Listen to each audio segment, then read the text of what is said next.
hasse es.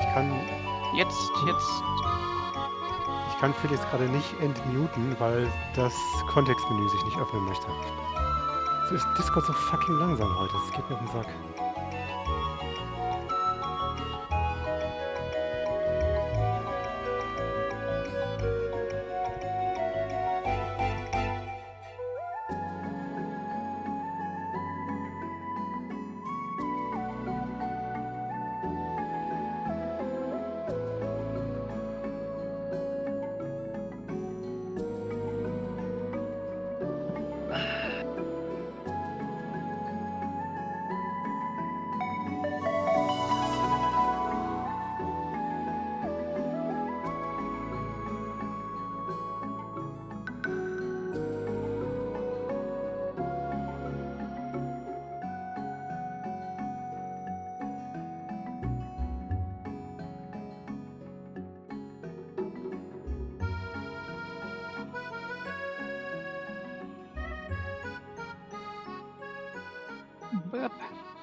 Okay, now they can hear me too.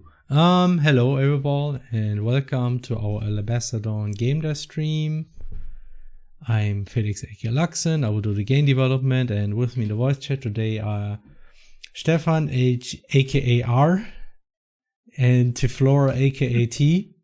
I don't know since when did maybe I should disable this thing so you can see the names properly. Yeah. I think that makes more sense, you know. And also Henne aka Geflügel. So Henne is currently muted. There's some audio issue apparently, so let's hope people will be available after some time. But test. Oh, there he is. At least I can hear you now, Henne. Can you hear me? Okay. Yeah, Discord is kind of acting up right now. I can't unmute Felix properly for some reason. That's great. So Hannah can't hear me. That's gonna be a fun stream. Yeah, I can't restart your PC. I can hear you via stream, but I also can myself. So what? Very unpleasant, as you might know. No, I don't. Stefan. We are not doing this kind of nonsense. I'm restarting Discord again. Yeah, that might help too. Have okay, you tried let's hope turning it off and on again? Let's hope that Hannah will return in a more functional Discord. So before Hannah I forget, more functional. Yeah, more functional than ever.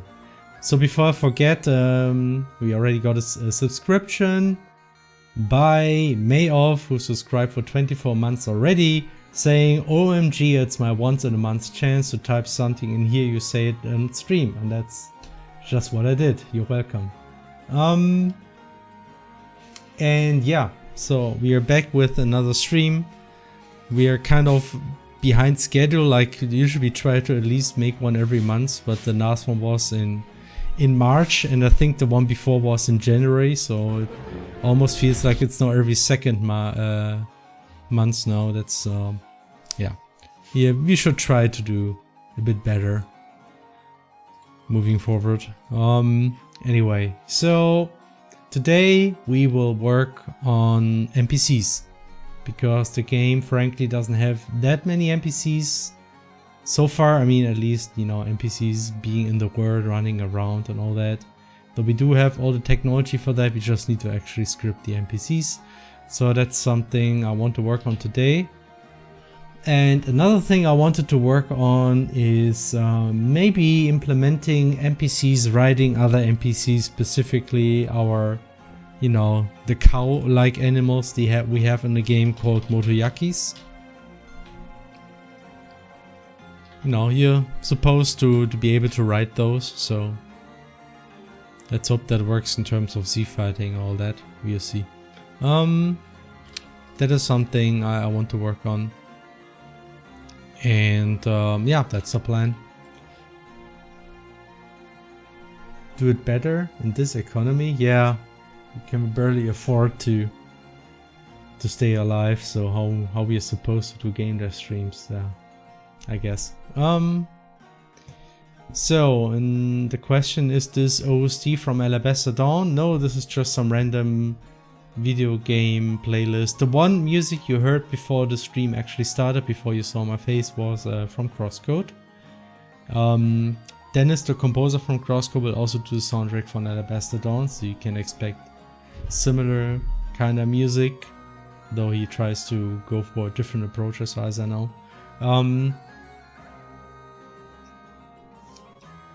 So we're getting epic cow dialogue, hell yeah. I mean, in fact, yes, there's actually already a cow dialogue in the game. I can show it even. Technically, there's already a cow dialogue, and it's very Crosscode-esque as well. So let's hope the game still runs. Oh, there he is. Hi, Hannah. Can you hear me? Test. I was able to unmute Felix. That was far. Now I have to listen to Felix. I can barely hear anything, but that's okay. Really? Okay. Now I can. I think I can hear you better. Okay. Then now I have to repeat my joke. Okay, please. Okay. You don't have to, Hannah. It's fine. It's no, Felix. The good news is I was able to unmute you. The bad news is you were able to unmute me. Yeah. I'm now obligated to listen to you again. Yeah, that's what I thought. Yeah. Thanks to Flora for subscribing for 78 months. It's pretty impressive. Look at this, the impressive cow dialogue in Alabaster Dawn. By the way, you're not streaming, Felix. I'm not streaming. Damn it. No. I'm doing a gameplay stream. I'm not streaming. Jesus. And am I the only one who can tell you? Yeah, apparently. Okay, so here you go. That reminds me. Is it the? Oh wait. What? Munching what? Yeah. I like that this meme has persisted during the years. Yeah, I made sure it's the same like in Crosscode. I mean, why not? Why not, right? Okay, so we do have that. Oh, it's so cute. Yeah, it's a very cute cow. So we have Brahmin in Fallout, Muffalo in Rimworld, and Motoyaki in Alabaster Dawn. Mm-hmm. I have to say, Muffalo is also a cute name. Okay, so this is now what you see here right now is actually the state of the game after it opens up a little bit. And as you can see, there's nothing here. So there's not a single NPC except for this one woman that you can talk to for a quest, and that's really it. So really, the first goal should be to just make things a little bit more alive here. So just have people walk around. We do have a couple of NPCs that we can have move around as well that can even talk to you, you know. So that's really the first thing I want to do. But maybe some caravans are coming by and say important. Do they actually in the very beginning? No, you're right. In the very beginning, they don't. Yeah, but it's good to keep in mind that on these pink lines, things might be moving around, so we should be a bit more careful with people moving there. Though, you know, it's fine if they collide a little bit. Might happen. It's not a big deal. But especially now up here, we can have people move around a little bit. Works. So I will now just start working on some stuff. And I decided to actually not go into technical stuff for now, because it would be good to just do some content for once. And then maybe later I will implement some NPCs riding those motoyakis, you know. Not good enough! Why? I didn't do anything yet. Jeez. Can't wait for the layer plush to be delivered. Oh yeah, we all can't wait. Yeah. I just hope people can get it without any tariff issues. But I think that's only for stuff that you buy now. I mean, people already paid for those, right? So I guess it's, Yeah, but it doesn't matter. I think it depends on when it is basically delivered. So yeah. when they're getting, because they take the tariffs when things get imported into the country. So it might still have cause problems, but I'm sure Makeshift will. They're trying to kind of balance things out, but yeah, it might be tricky. Yeah. I mean, I have heard of some company basically giving people the option to wait until things maybe resolve themselves, and then also like the company will also like pay the storage cost, or they can like pay extra and get the stuff now, because I mean, not much they can do, not much else they can do. Do we, by the way, have some kind of book prop or, you know, plan prop? I just would like to put something on, Yeah, you know. go further down. There's like the school stuff. Oh, the school stuff. Yeah, the school. Whoa, that's yeah. Oh yeah, that's really good actually. Perfect.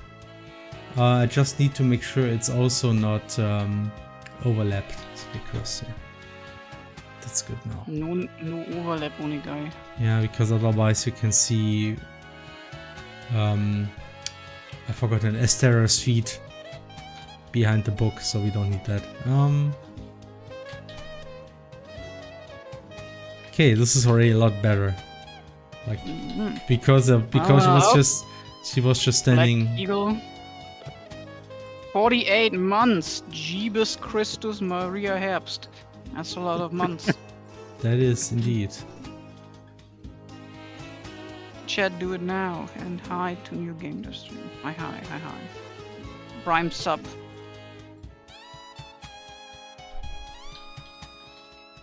And we do have a lot of props I got an already. email and got informed that they will try to avoid us paying. Ah, yeah. I think everyone got that mail. That they will try to cover the cost, like specifically Makeshift sent out that email. Yeah, I know. I got think that they. one as well. Yeah.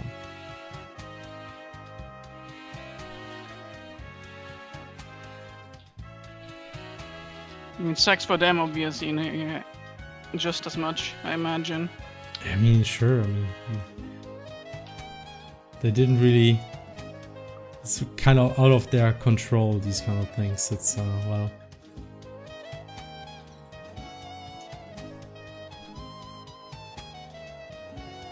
I'm not sure who ship from America.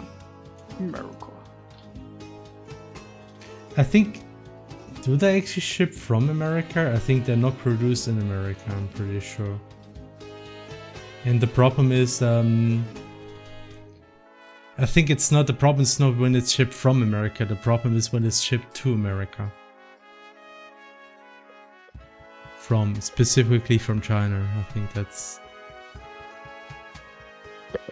the critical combination. Oh, look, we have cups too. We have a pen. I have a Makeshift thing. I'm too lazy to like stand up right now. Crap. When's the demo coming out?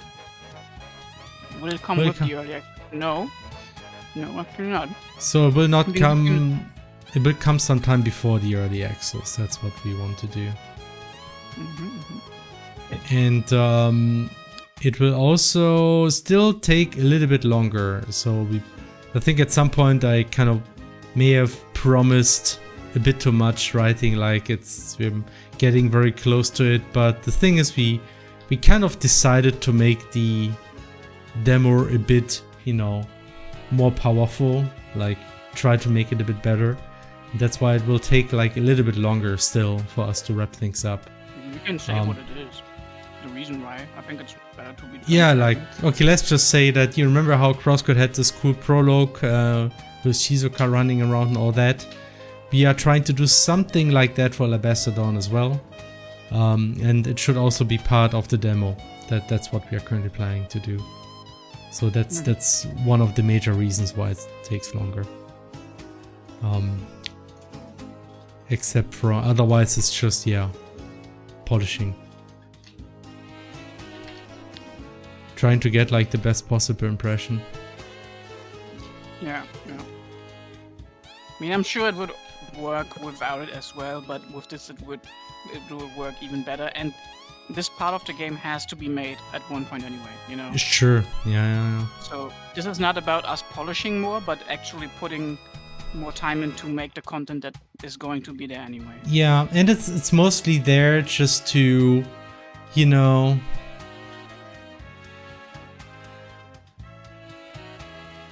suggested deep lore drop for future questions to answer. I mean, yeah, it's specifically about making the setting and the story, like the impression of it, to make it stronger. Because right now the game is, I think it's already in a very good state gameplay wise, but the story is still a little bit lacking. I feel mostly because somehow those light sources are again not hidden there. Whoa. Will the game cost similarly to Crosscode? Probably more. Like, I mean, Crosscode was already a pretty low price point. Pretty low price point. So we will probably go up a little bit. Also, since we're spending a bit more time and money on the whole thing. You will follow Nintendo and sell. Yeah, 80 euros definitely. No, come on, it's you know, a lot of games of similar scope are currently being sold at 25 euros, so you can or $25, so you can expect at least at that much. I think you can even. I think it's even more like 30 these days. Maybe it's like 25 during early access and then 30. Yeah, that's something I could imagine. Like also something we will likely do this time is actually sell the early access version a bit cheaper and raise the price as we come close or as we reach the full version. Mostly because early access is, I mean, it's a way for people to play the game earlier, but obviously it will be incomplete. So I think I know from a lot of people during Crosscode, it was like a way to support the development. And that's effectively also what it will be, right? You can support the game development, but also obviously also provide feedback and all that. And that it's a way to get the game cheaper. Sorry. Essentially. I mean, not you. Mm-hmm. Okay. Indeed. Leaves leaves $50 for a Switch 2 memory card. Switch 2 memory card. You mean an SSD? Like a micro disc? If you wanted your game on Switch 2, is it difficult? I mean, not any more difficult than the other console versions, I imagine. We do have a porter. I think getting the game on Switch 2 should hopefully be, from what I understood, is the Switch 2 is supposed to be more powerful than the Steam Deck. At least I heard that a few times. Yeah. And the game already runs pretty good on the Steam Deck. So I think the Switch 2 should be definitely possible. Switch 1 is another matter that we have to see if that's still feasible. I mean, until it will take some time until the game is out in its full version.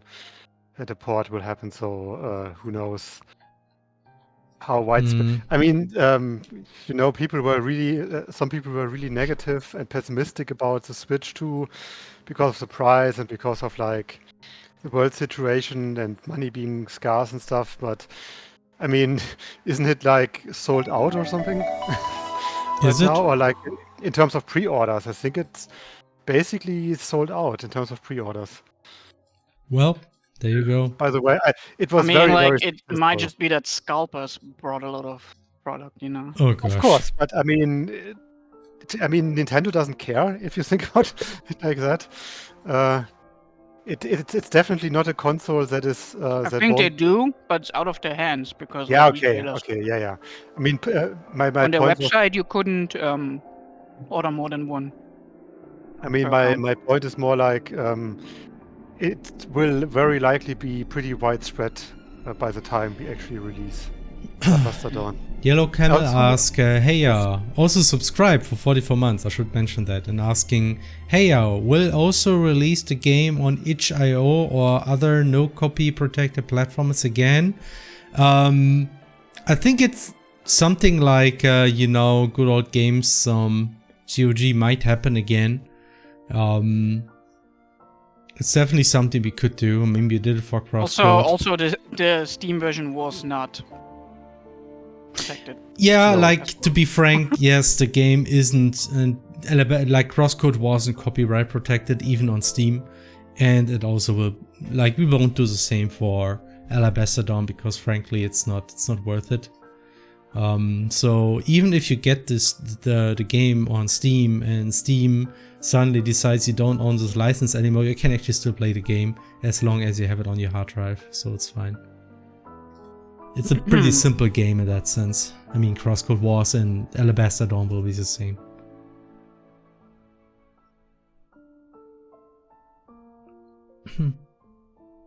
Yeah, that what Dimensional said. Basically, on their own website, Nintendo does care, but obviously they're sending out in bulk to retailers, and these retailers then don't necessarily have a process. Amazon had a process this time, but they quickly sent an email out saying that everyone is cancelled and you can pre-order it normally soon. Which I don't know, but.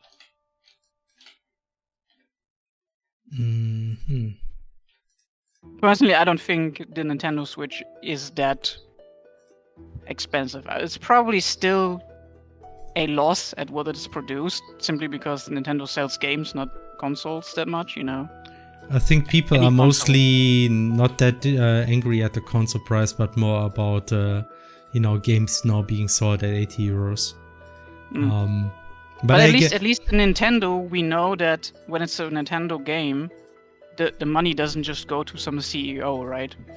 Well, yeah, I mean, they do offer quite a lot of quality. Nintendo But yeah. Nintendo's company, like the CEOs, rather take a hit to keep their workers in, right? Wasn't that the thing that happened during Corona? I think it was rather, it was when, the Wii U was doing so bad before the Switch release that I think, what was the name of the president back then? I hate my name's memory. But he took a pay cut because of the whole situation. From you mean the president of Nintendo? You mean Iwata? Yeah, Iwata. Yeah, I was like, Iwata. I don't know, was it Trump? No, Nintendo president. That was a bit. Yeah. No, it's Satoru Iwata, right? The one that died. Yeah. Well, yeah, Kovac, just as we said earlier, like, we'll consider other platforms, yeah. But as we also said, like, the good old games version is identical to the Steam version. There is no DRM protection on. Yeah. No de novo shenanigans. Not even the default Steam copyright protection, because frankly it just didn't work properly. So we just thought, okay, whatever. Yeah. Also, I don't know, man. Like, if people want to pirate, they pirate. Yeah, it's hard to In my avoid opinion. anyway. And people who really like the game, I mean, we even had people that were like, hey, I pirated your game. Which you should not tell us, by the way. Don't tell us that. But people told us that. And then they said, but I brought it after. Because it was so good. And yeah, go ahead, do that. Oh, this is a nice segue. A nice segue into a game I recently played. Oh. Gamers. Have you heard of the hit game mentioned by Canadian President Macron? Expedition 33? I think it was a French president, That- right? The actual- French president. Yeah. The actual French president. Yeah. That's very nice. And deservedly so, because Jesus Christ, this game is amazing. There's one thing that I wonder about this game. I mean, who is this Claire, and why is she so obscure? Wait, was it Claire? Will all be explained within the game. Okay, it's really Literally, you need to experience the game. No spoilers, man. How would It's I a know very, if it's very good? good RPG. You imagine 30 people did this with a smaller budget than like big studios, just Wait, not- showcasing that talent is there. Not 33 people? Yeah. No, likely Oh. more people if you like take everyone in, you know, Okay. all the voice actors. And like, how crazy is it? They got some real talent. They got like the Daredevil actor, whose name I Ben forgot, Affleck? and fucking Andy Serkis. Hello? Not Ben Affleck. You mean the new one? I mean, a new one, yeah. Yeah. Ben Affleck. What the fuck? No. Forgot his name. Daredevil. They Actor. have Ben Starr, Charlie Cox. Jennifer English. Yeah, exactly, Cox. That's the one. Like super, like, I don't know how they got them. You know, like seems like they're probably expensive to get. Mhm. And I wanted to say like that you can hear it out a little bit. The voice quality is a little bit different, so I think they didn't record on set on location. Well, is the game a Doctor Who meme? Who is this? We'll explain later. Huh? I think I've heard of some Doctor Who reference in relation If to a the game is good, but, even a pirate will later buy the game. Yeah, I mean, like, I mean, some at least. hopefully, you know. It might be a little bit risky as well, but honestly, like, it wasn't that bad in crosscode, I would say. Yeah, I don't think so. And also, there's a point to be made for like there are people who, you know, we couldn't get to if they didn't pirate the game because they genuinely cannot buy the game. You know. Yeah, Let's I say mean, someone in a country that literally has nothing else. I mean, they don't have any money. You know. the thing is, of the people who pirate the game, a lot of people either buy it later or just wouldn't be able to have bought it anyway. I think in many cases, or money reasons, or I don't know. It's one of those gray areas, I guess. It's one of those things like of course I can't endorse piracy, but on a moral basis, I'm like, yeah, whatever. It's like, under these Yeah, I would circumstances. also say a lot of people are actually like, if I like the game, I buy it. You know, just like OPR just said, like most people will, you know, buy the game. You know, because they also understand, especially indie game developers, right? We rely on these sales. We don't do big marketing. You know, we don't have giant posters all over the city. We don't sell millions of copies. Maybe next time. So it's not like you pirating Call of Duty, which is just a carbon copy of the Call of Duty from last year anyway. Asking for $80. Call of Duty $100 for the deluxe edition, which has a inverted color skin option.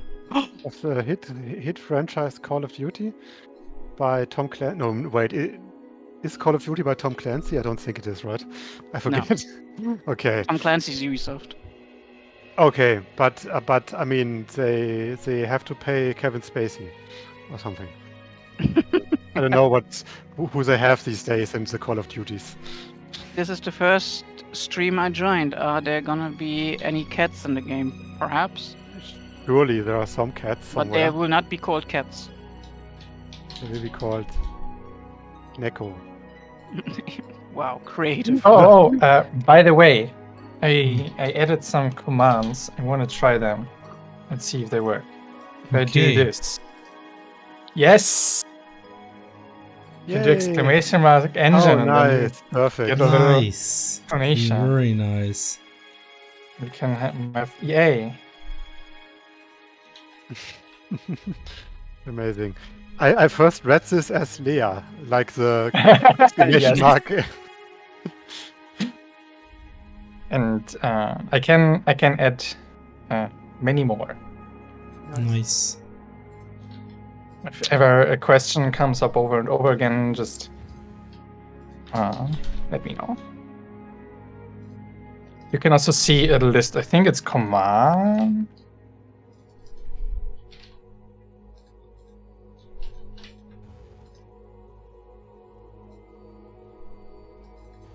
Yeah, here you can see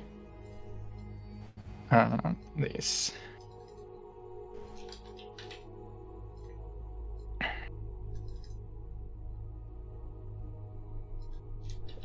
Or for music, I can make another one for composer, because we have composer.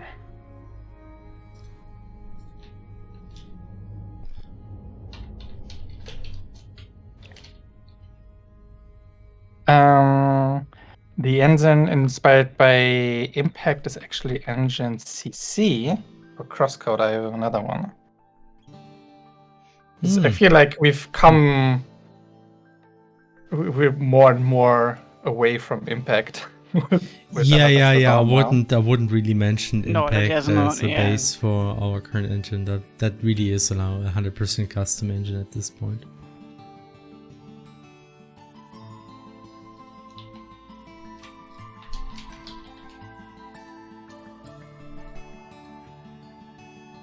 Okay, so now I'm scripting like an NPC who's just moving around a little bit, you know. Just checking boxes randomly. I'm doing a little bit of Checking poking boxes. some-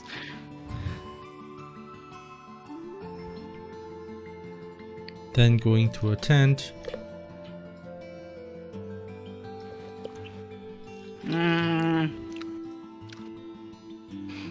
Psychiatric with the prime 56 months.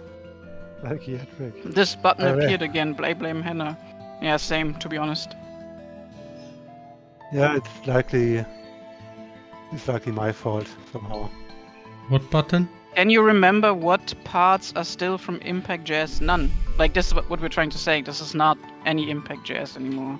There's some, not features, but like colors, I would say, we took over. Like, you see the orange buttons.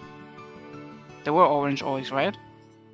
No, I made them orange. Never mind, they weren't orange. I made them orange. I think Impact was Yeah, pretty orange gray is- originally, yeah. Yeah, it was gray, and I was like, add a color. And you know, because I don't care what anyone says, I added the color I like. Yeah. And then Felix to counter me added a color he liked, which was Which one? purple. What? Where did I add purple? I don't remember. You added the purple like backgrounds when you click highlight something, like a pop-up. Oh, That was you, I remember. I did that? Yeah, Oh, you did that. I didn't add that color. Where is it purple? Like when you have a pop-up, you know, and you click on a pop-up, like for the steps, for instance. And you click on the steps thingy, and then you have like this the purple color for it. That was you. So you could say Weltmeister. You know, we still have the name Weltmeister and some of the bare bones HTML and CSS for the editor. But you know, we modified so much. Yeah. Even Crosscode I wouldn't even was. say the CSS is something that's still in there. Maybe the like look and feel of the top bar a little bit, but everything else like tabs weren't in Weltmeister in Impact.js. We kept the name as like as remembrance, you know, where it came from, but this is all from ground up, especially the editor. We wanted to redo with some key things that Felix worked really hard on to getting right, like the pop-up system, like the layering of it all. The undo stuff, the copy-paste thingies, a lot of quality of life things, you know, like our in-house engine obviously is not a user-friendly or like beginner-friendly interface experience. It's made for power users. Has a lot of shortcuts, and if you don't know them, I mean, we now have the info tab where it stores them, but you know, not everything has a button. I think this is one of the first NPCs we ever created, and it kind of shows. Yeah, might need to go over this one a little bit. A little bit, yeah. Yeah, that's fine. It's just an NPC.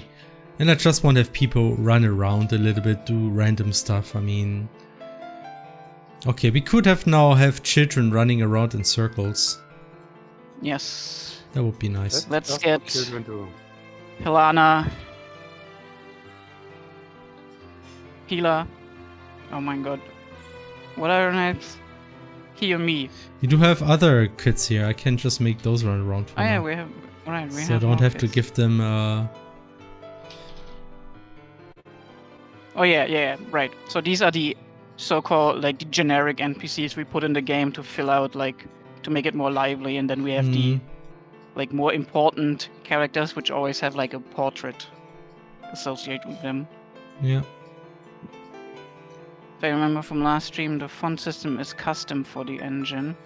Yeah, it is. It is. I completely brought it myself from the ground up, but using the same approach to reading bitmap fonts as we had in Impact. Just a file, and then you have like a white line below your character, which denotes the width of that character, right? And then when you have like a sort of empty column, then you skip to the next character. I extended that a little bit to also load in the colored versions of the fonts. Because in Crosscode, we kind of manually had to do the colored fonts. But here, the bitmap fonts are simply generated when they're first loaded in. Yeah. Kids can write pedals. Is it possible to become a baker for Alabaster Dawn now? Oh, a What? baker, not a baker. A baker. Baker. No. When the early access comes out, buy the early access. Yes, you can you can become a baker or a drawer. Yeah, you can also I can also give you my personal PayPal account. You can just give me money. That's also totally fine. Okay. But yeah, early access will be like the best way to support us. The only thing about the Alabaster is that making bad crosscode titles for this game is no longer that funny. Oh yeah, gotcha. Will the engine ever be public? Unlikely for a while. Yeah, definitely for a while. That is.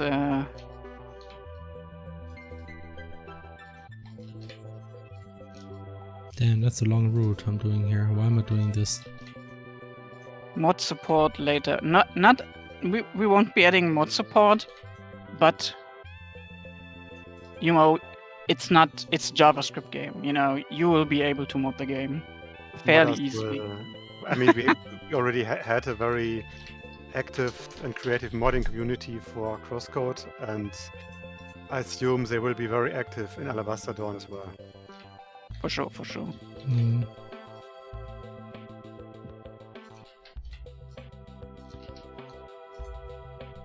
Okay.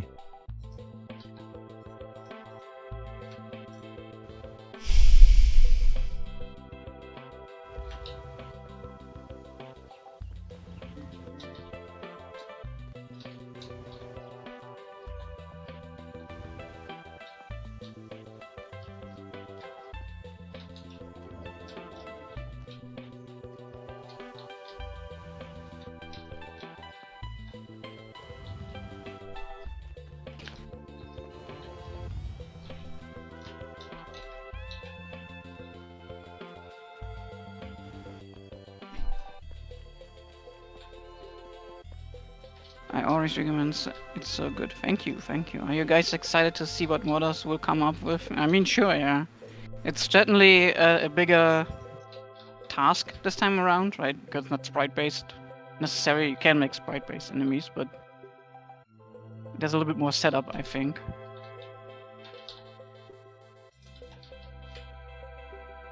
But I was seriously impressed with the crosscode stuff, so I'm sure people will come up with crazy things.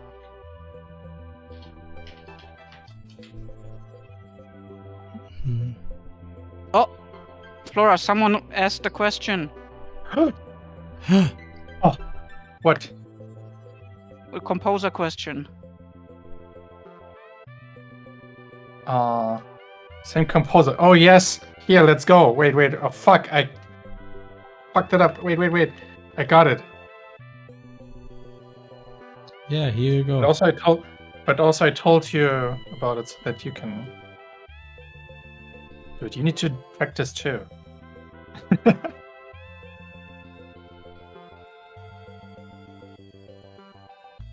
Okay. Food comment, that's the condition.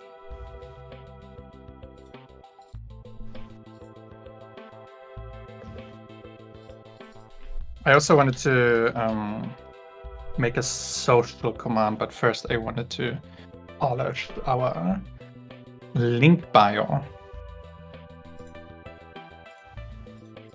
Link bio. Link in bio.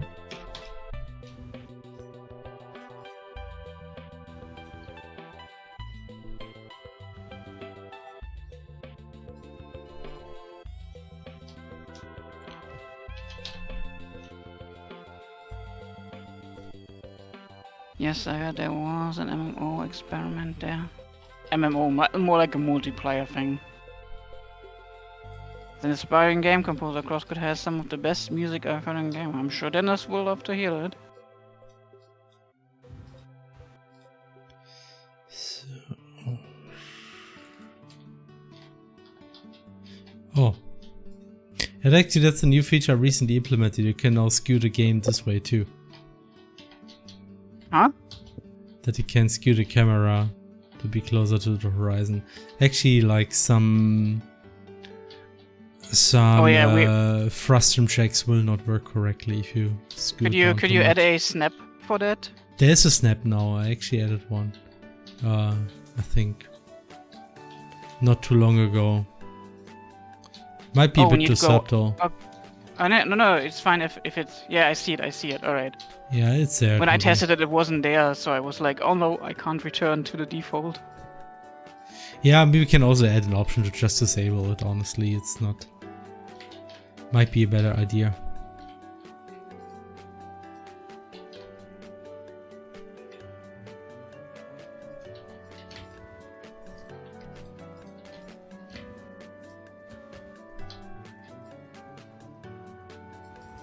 Maybe the only thing I would want to more in vanilla CC is prepare to high mode.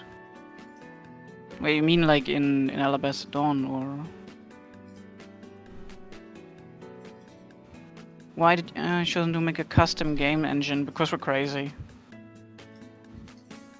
No, but I think it's because we can. It's like we can, but also it gives us a lot of control, especially over the graphics. Even over everything, like tooling, how the tools work, how our code works in interaction with the tools, you know.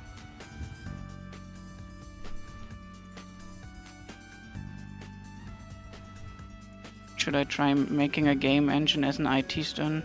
Oh, should you try? I mean, like as a hobby project, sure. Like, yeah, you know, you can learn a lot from it. As always, we recommend take a look at like Impact.js because it's a very small, polished engine that has like a good structure for the basics. And also it's free. Yeah, it's free by now. Yeah, and it's like very easy to understand the source code, even if you don't know the language.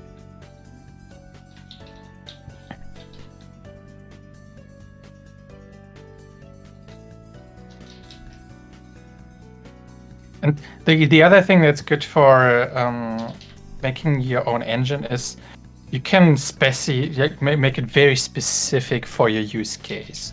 Like most engines, like normal ones, are very broad. They have to cover a lot of ground. But everything for our game is very, very precisely made for our game. Yeah, it's and even if you have, yeah. even if you have a custom, like a let's say you use Unity, usually when you get to the content creation, you need to make your own tools anyway. Yeah. Or like make in-engine tool, like in Unity, some UI just to create your content in there, right? Yeah, That's a from what I good understand, habit, it's- anyways. I'm playing around with Godot a little bit, and there's the you can make any script a tool script so that it runs in the editor or during the editor, and then I generate meshes and stuff with buttons all the time That's really nice. instead of having to run the game for that. And it's pretty straightforward. Luckily, you can make pretty easily your own little scripts and tools.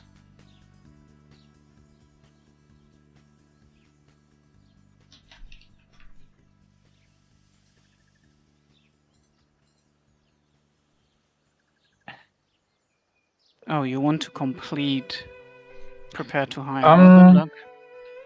Godot isn't fully up to par to Unity, I would say, but it's a good alternative because it's open source.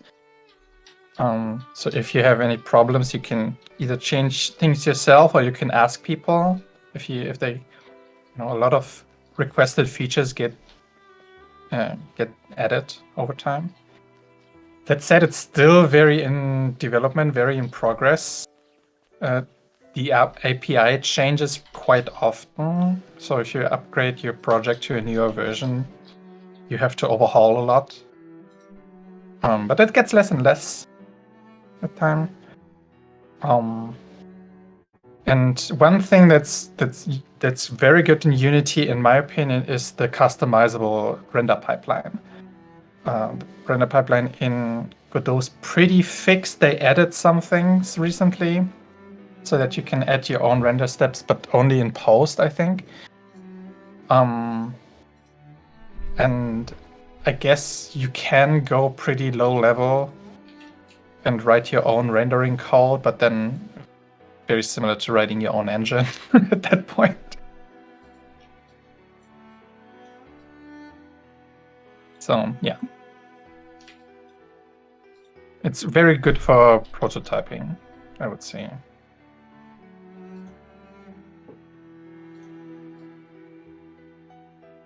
Oof. I did a few game jams, but they are always a pain. They go like, I don't like the game jams that are like, do this in 24, 48 hours, and then you either punish yourself with not eating or not sleeping, or you don't get it done and you feel disappointed. I don't know. The longer game jams are better for that, in my opinion, but also I don't know, I find them too stressful, I guess.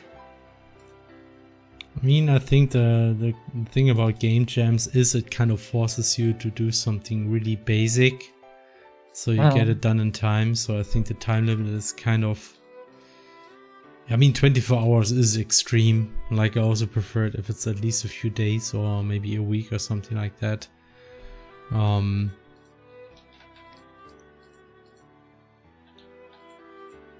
think I also have the issue. I'm a bit of a perfectionist. I have something in mind I want to make and how it plays, and unless I work on it until I get there, until the controls feel good, for example. Yeah. So I polish stuff from the beginning, and then I don't make any actual progress for the game. When I have a character that runs around and jumps, and that feels really good, but nothing else. Yeah, but I mean, that's if you want to make a game, you have to learn to get beyond that point. That's just the thing. Yeah, I just can't. Apparently, I blame my ADHD.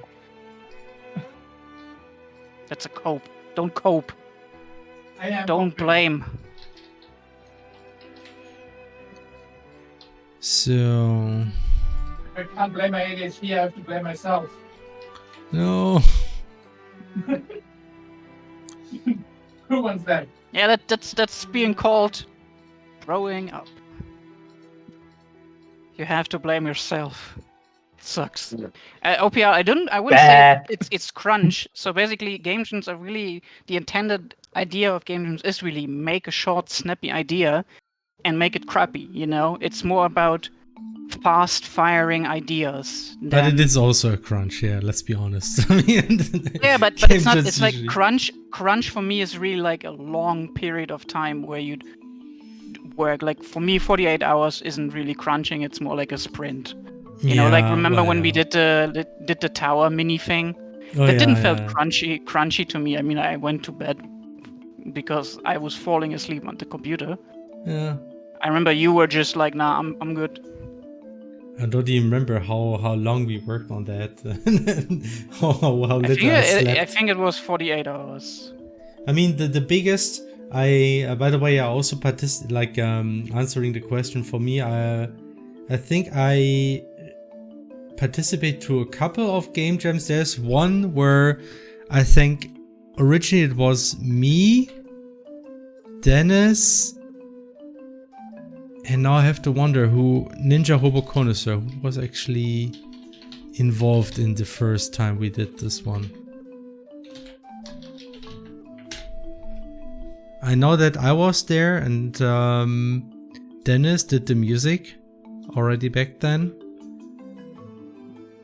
And we had another guy who joined us. Yeah, it was actually just me and Dennis, and one guy helped us out with the level design.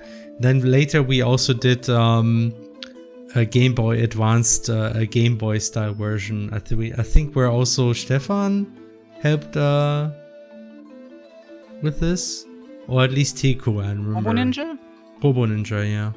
Yeah, I did something on it, but I don't remember. Maybe I was the high score. Yeah, now that I see the high score, I think I had the high score. That might be it, yeah. It's so long ago, to be honest. Yeah. There was a small game jam. I think it was over a weekend, and you know, that was kind of fun. I think there was like a couple of RPG Maker game jams, so to say. I'm not sure they called it game jam back then, but there was like, you know, small competitions where you had like very limited time to do something. That's actually something that part of our team did before we started becoming Radical Fish games. One was this tower game, and one was essentially Porteris Grey. Right. Essentially, no, it was Porteris Grey. Yeah. Not essentially, it was. It was, yeah. Right. Does the tower thing...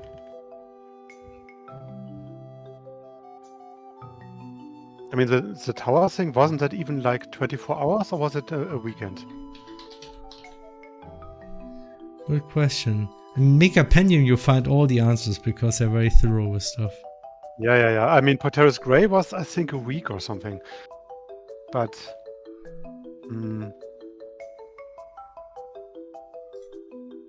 Oh no, they didn't add this? Come on. The tower thing, it definitely... the contest was added somewhere. I'm pretty sure. Let me just check real quick. I need to find the right... Der teuflische Turm. I think that's it. Teuflische Turm, right. Yeah. Ah, look, there's Tara. Of Tara's Adventure.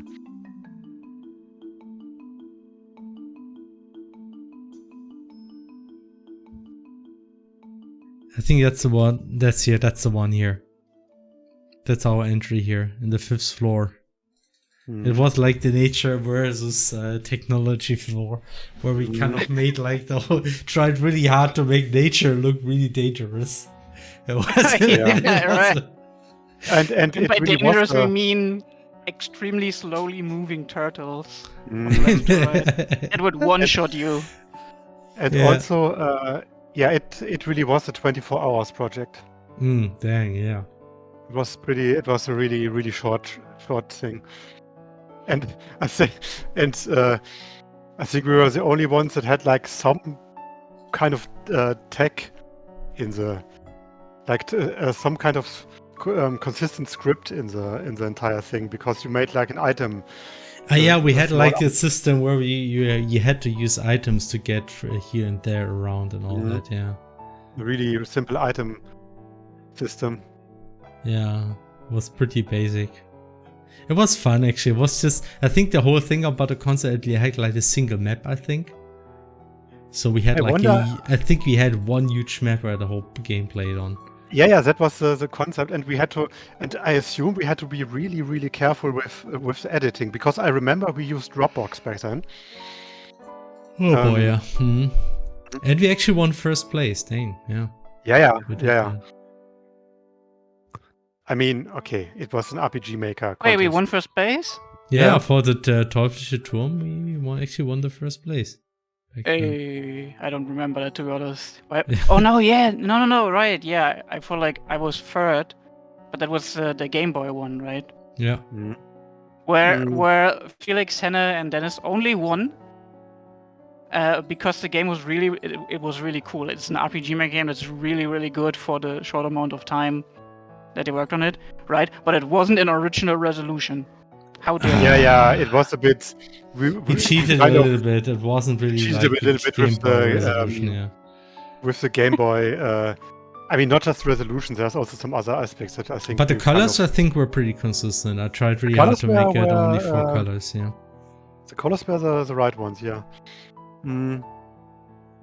Okay, and in the tower, Jack was second, Calvin was third, and yeah. Anyway, another thing I did myself sometime was RPG 7 RPG. Ah, yeah, right. It was a That's small really... RPG 7 RPG. There we go. It was a really fun concept, actually. That was, yeah, and that one was honestly just made on one weekend, and I was crunching like crazy. And it was kind of fun. And it's very obviously based on the Crosscode engine, but it's kind of like what is this one game called? I forgot the name. This very basic RPG from the old days. Mystic Quest? No, the one that I played with on stream with DK. The Alundra. RPG. No. Yeah, not Alundra. Sorry. Fuck, what was the game? This stupid old thing. Hidelight? Hidelight, yeah. It's kind of like Hidelight, but you have an RPG 7 rocket launcher. That's what it's more or less. I mean, that changes a lot, doesn't it? At Kovac, we're not streaming in 1080p. We're streaming in 7020, pretty sure. Yeah. Source should be 7020. Yeah. Source.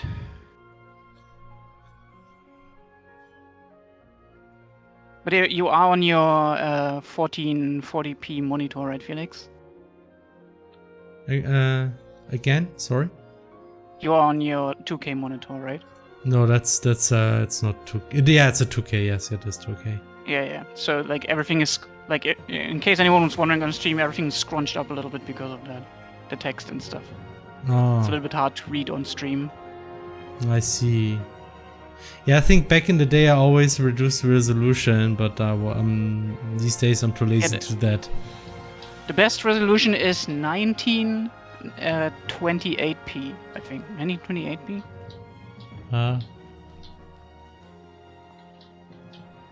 There was like I read this somewhere that people figured out, like, especially with games, when you stream games, it's the best resolution for the bitrate you can get. For fast moving stuff, at least, it was something like 900p. A little bit above that. But I mean, this is enough, right? Like, I feel like this is good enough.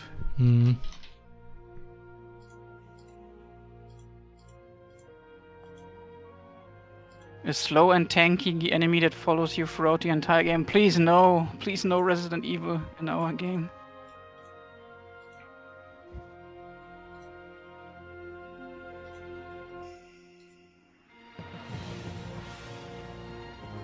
Playing GTA 5 at 27p.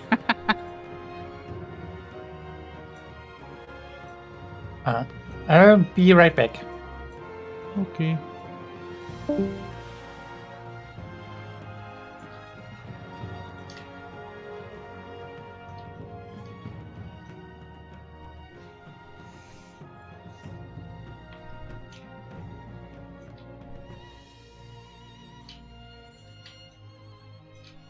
I remember when you presented a revision back. Didn't know you developed it only during the weekend. It ran on the crosscode engine basically, right? The RPG.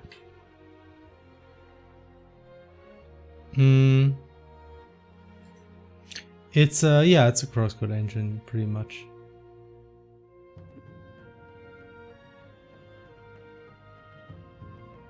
Yeah, it was. I have been at the revision back then. That's funny. Yeah, I developed it actually during the revision. I didn't start, like, I was there just sitting there with, and it's actually interesting whenever you're in a location like this where there's a lot of stuff happening and people around you and talking and presenting. Sometimes it helps me to really get very, very focused on stuff. I should also mention, like, I didn't do it entirely on my own. Like, somebody, Connie Oni actually helped me here for music and sound effects, so that should be mentioned too. But yeah, like, I was just really focused back then, working on that. I think that was the revision after we released Crosscode 1.0. So I could afford to get distracted a little bit.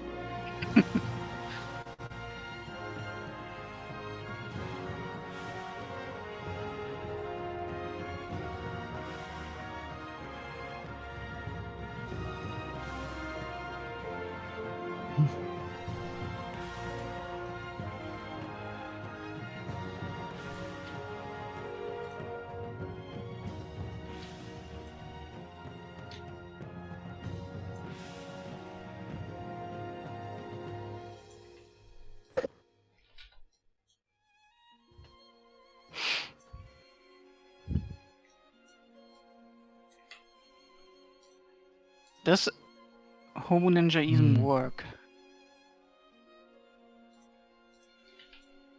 Does Hobo Ninja even? It should. Why? Does it not work? No, I don't know. That's what I'm I think it asking. does. I was trying it some time ago and it should still work. Okay.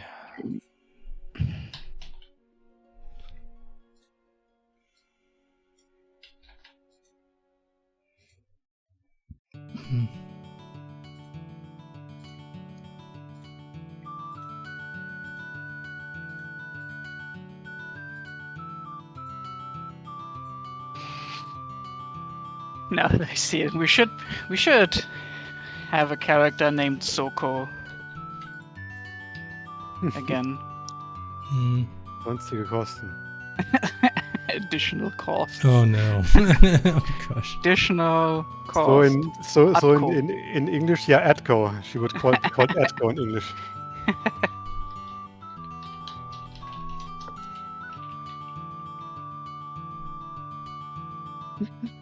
It was because of us you came to Visual in the first place, presenting Crosscode. He pinged you on Twitter sometime before. There you go.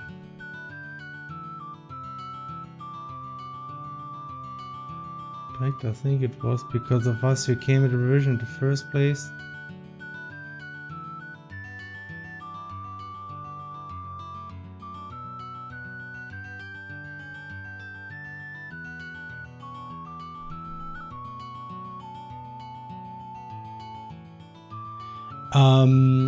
I'm pretty sure I came to revision mostly because I was in strictly like I actually am still part of like a hack space here in Saarbrücken, even though I haven't been there for a long time. And they went to revision for I think almost every year, and it was actually not my first time being at a revision. I think it was probably my second or third time, I'm not exactly sure. Only that time I decided to actually join like one of the competitions and creating a game. So maybe if you are part of the hack space, then yeah, it's because of you pretty much, because you know. The ultimate puzzle. Okay, so and this time around we could technically make an ultimate puzzle that is truly devilish. Especially with the karma And generally with the fact that you can have multiple projectiles in those projectile hooks. Right. You Would can you do say- some devious stuff. So would you say Karma is a bitch? Yeah. No, she's a nice lady, alright? Okay, true. Nice and respectable lady.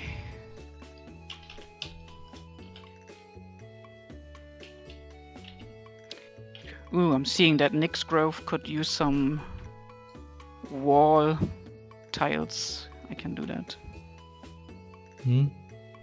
When you didn't before you created those wall tiles that you can place on top of a wall to like merge the Nix transition. Oh, yeah, I see stone what you wall. mean. Yeah.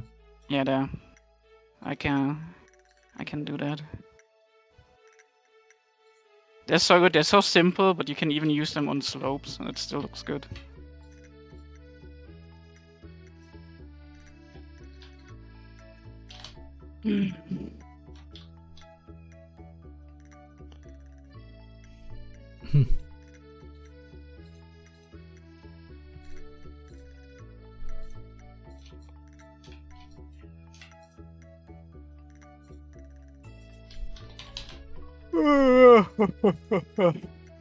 You sure? Oh, what?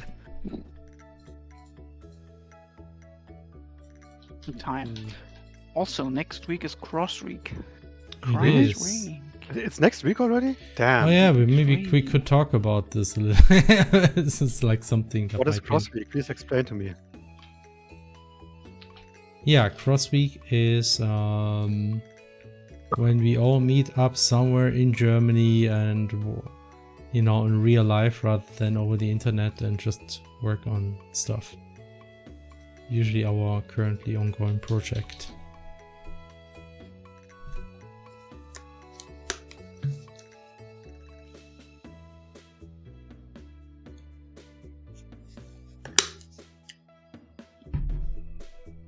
What is Cross Week? Cross Week. Yeah, we call this our Dev Sprint week. Where I watch my minions slave away at the game. Watch your Minions movies. Oh, please, no. I thought you were a huge fan of those. What? I mean, maybe. I don't know. You thought maybe I was a huge fan of those? I mean, What? they must have some fans, otherwise they wouldn't get made. But why me? Why me? I don't know. You are the, as we Germans say, the böse Boomer now. Oh, Eh? okay. You want to distract from yourself, I see. Yeah, basically. So it's a week of coordinated efforts, Yeah, there's some coordination involved, maybe. hopefully.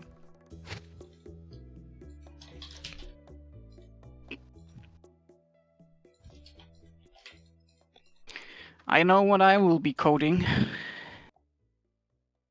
We're cooking up something cool Hmm. beside the prologue thing.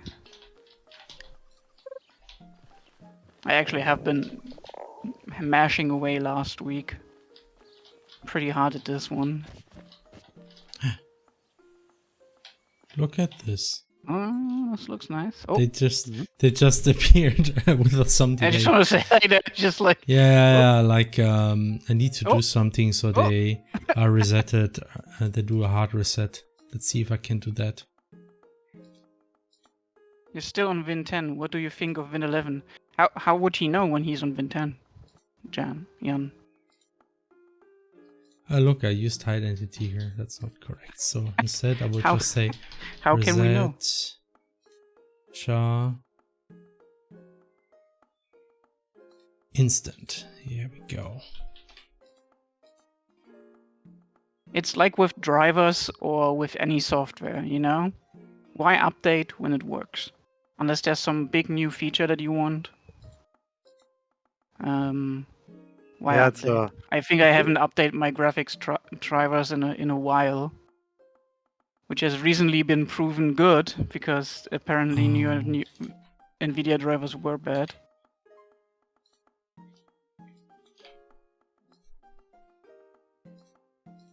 And if you're not like, I don't know, like I'm not on any shady site. Like, I'm not, you know, I don't get USB sticks from strangers.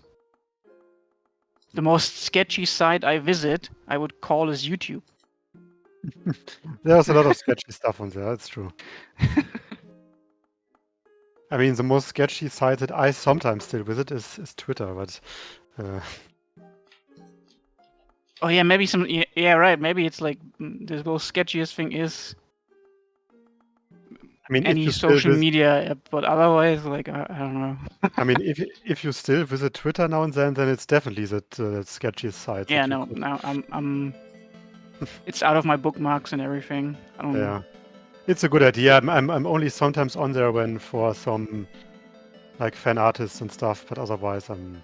Yeah, it sucks. Like I wish everyone like would just go over and I could like continue there, but I don't get everyone.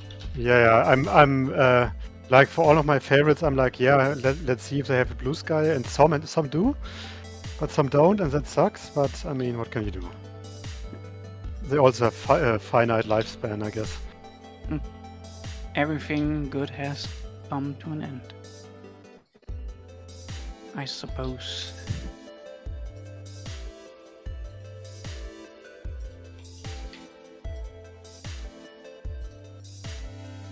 Sorry I left the dead bluebird. Why are you sorry? You shouldn't be sorry for that. It sucks for all the artists who have built like a following there, right? Who now have to rebuild this on a different platform if they don't feel like comfortable using Twitter, you know, which is understandable. I'm sure for a lot of like normies, this is still the website to go, you know. Like we're still using it for Radical Fish games as well, right? Because people like find us through that.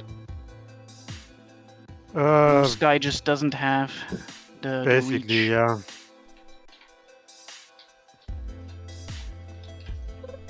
Unfortunately, by the spring.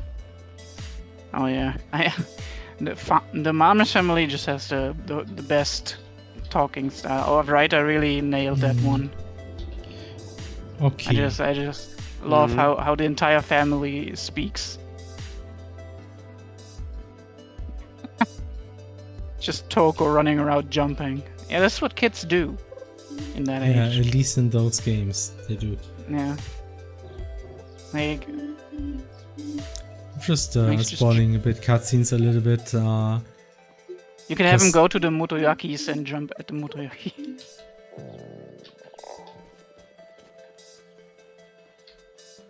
It does work reasonably well.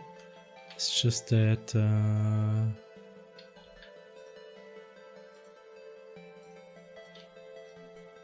so how did I get it to work here? That's a big question.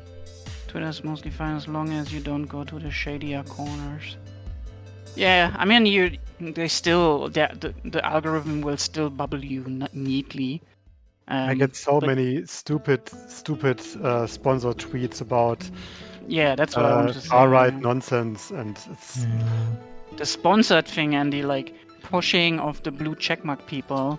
Obviously, you know, makes it just a business, not better than like LinkedIn. So why does this not work? Let's see. Reset char.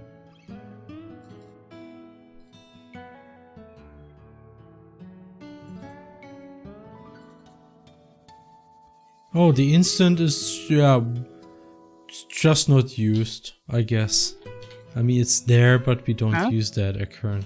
There's the like a reset char step, and there is an instant parameter, and it's just not used. Oh, or just why would we? No. Why would you need that? I mean, it's there. It's also loaded and everything, but we just don't use it because you know that would be like the proper thing to do, but we don't do that here. Okay. So No. Don't forget. No, Oh, we don't use I'm it, yeah. delayed. I'm delayed. I should forget. Don't forget. I'm delayed. Yeah, there's always a delay. Look at this nice dark mode experience. Hmm. What's the music in the background? What is it? Actually, I have I no don't know. idea. I haven't played it. It's let me just a listen random to it. playlist I found on SoundCloud, and we could theoretically see that on the Fredboat playroom thing, but there's probably a command. Now playing. Say, tell us. This is Dear friends, It's called Dear Friends. Okay, there you go. Demas Agnung, dear friends. That's definitely the composer of that track. No, that's maybe just the. Oh, it's this guy. Yeah. Ah, okay. That's actually yes. Okay, yeah. When you know, like the nostalgia gets it back. Yeah. Yeah, I just wanted to have those sit here trying to relax and Toko going them on their nerve. That's something I wanted to do. So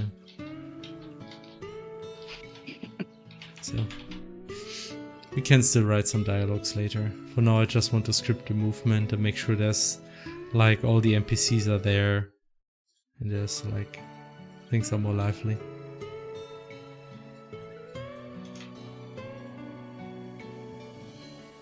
Actually, I would just probably do them on the other side. They're not too close on the motoyakis though. No.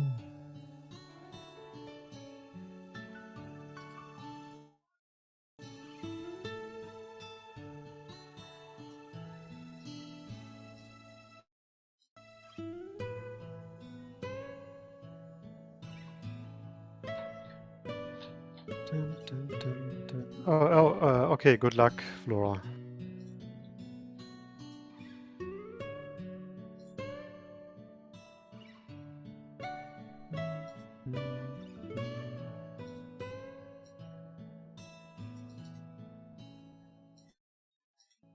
By the way, I did something today. No. No way. No, really. No shit. I'm actually no. I actually did go running today again for the first time. Wow. Like, yeah, it was a really good weather for it. So like, so it was Actually, I like, yeah, also well, was running today. not. Oh, nice. I was running with Arwen, in fact. For your information, I wasn't. You know. That's good. I mean, that's also an option, definitely. To know Yeah, someone. I think you should also do your own thing at times, Stefan. Not always imitate others. Yeah. Yes, it was really good weather today. Like it was like nice 14, 15 degree or something Celsius. Mm, So that was good weather for the running thing. And yeah, was nice. I mean, I think I'm a bit out of shape in terms of running, but I mean, haven't done it in too long. Mm. It was actually a kind of a bit of an awkward moment. You know how there's like this one, you know, Felix, there's like this one water drinking station, right? yeah. Where you can drink water from, not sprinkler. How are they called? Bidet? Is that a bidet, or was a bidet as a thing that That's something just you. cleans your yeah. ass? I forget. BD is not Okay. where you That's drink something water. you put water in. Yeah. Yeah. At least you shouldn't. Please don't drink out of the toilet. Yeah. But the water drinking station was taken by a small girl. It was like washing her hands there for a few minutes and doing whatever there. And you know, you don't really want to shoo the young girl away from there, right? Because you want to drink. No So I had to way. like very awkwardly stand next to her, and then when she stopped, be like, "Hey, can I drink something real quick? Thanks." And then I don't know. It felt really awkward to me. I mean, like, she wasn't aware that she was blocking. Yeah, of course not. I mean, she was a kid, so Those kids. But yeah, it feels really good to have Mm. been running again after a while. Yeah, I've been doing it too today. I even went running with Arvin, just pushing the Kinderwagen, The you know, baby. just pushing the stroller. And then we had to stop The at Kinderwagen. the playground because he wanted to go on the swing. Mhm. And then I kept going. That was nice because I managed to do running and I also took care of Arvin for like an hour. But it Yeah, it's like it depends multitasking. on how his mood is, you know. Sometimes it works, sometimes it doesn't. Very efficient, Felix. Very efficient. Just spoken like a true German.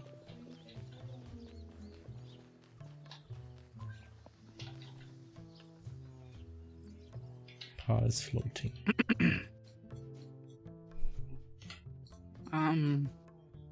Just a present. I don't like the new quest sound that much. Would I expect something similar to Crosscode 1, but that's just my opinion. New quest sound?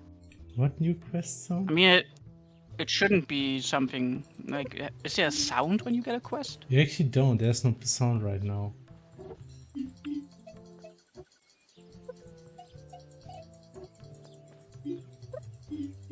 There's maybe like a notification up there. What you hear there, that is just Juno's stomach rumbling. That's not the new quest sound, if you mistook that. Just to be sure.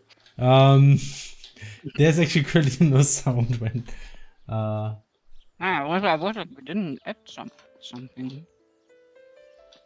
Yeah, I think that was not a quest sound. It was just Juno being hungry. So I know it can sound similar. It's the you will only hear that for quests where the task is to get some food. Please feed her. I mean that's essentially what you're doing here. You're just going here to the. Oh. Good, somebody remembered to do that.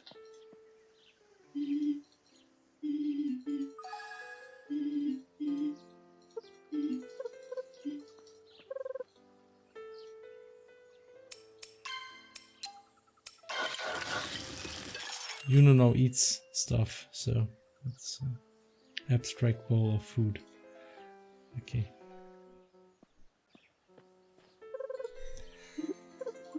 Okay. Nom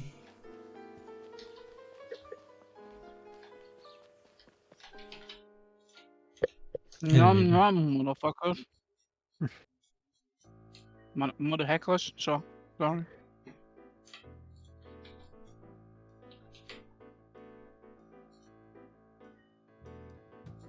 Yeah, it's already much more lively, I think. Yeah. It's definitely helping. Okay, let's see. Double Sophie.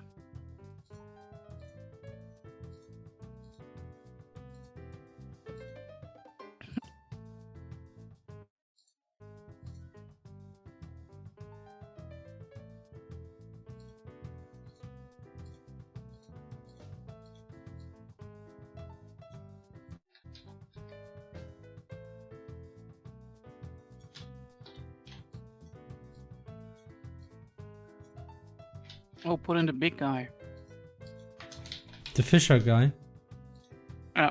Yeah, I want to actually put those on the beach map because we need some characters running around there too. Yeah, that was the plan. And you know, they're Fisher related. I actually want them to I just want them to actually talk with Grandpa Lux, so he actually seems like he's doing something, not just sitting there and being grumpy, you know. Yeah, right now no matter when you talk to me, he's always like, "Tch." Yeah, that's the only thing he says, really.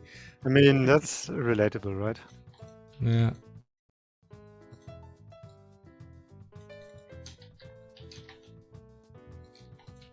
How's it going? It is indeed going. Going somewhere, I guess.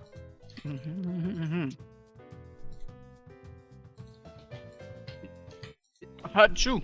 Sorry, allergies.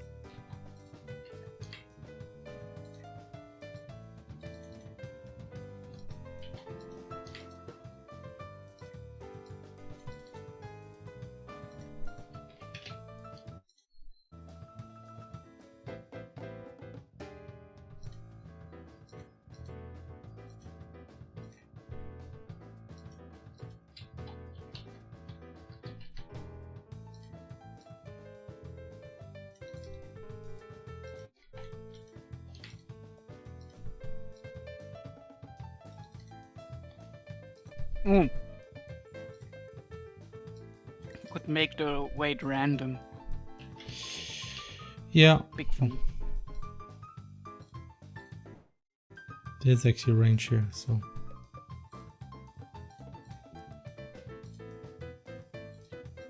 Okay. Yeah.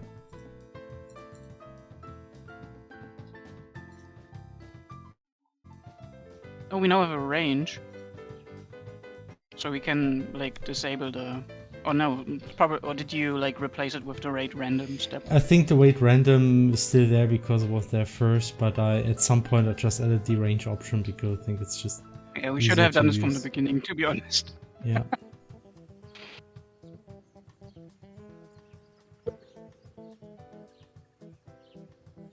She's moving a little bit weird at some point. I think it's Navigation. yeah, navigation acting up again. Though that really shouldn't happen. Oh, let me see the navigation map. It's probably yeah. Okay, let's just say okay. You can just move through here. It's fine.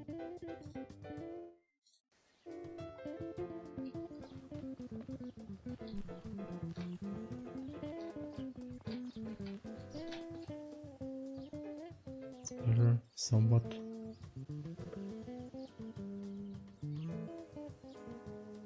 Oh, actually, honestly,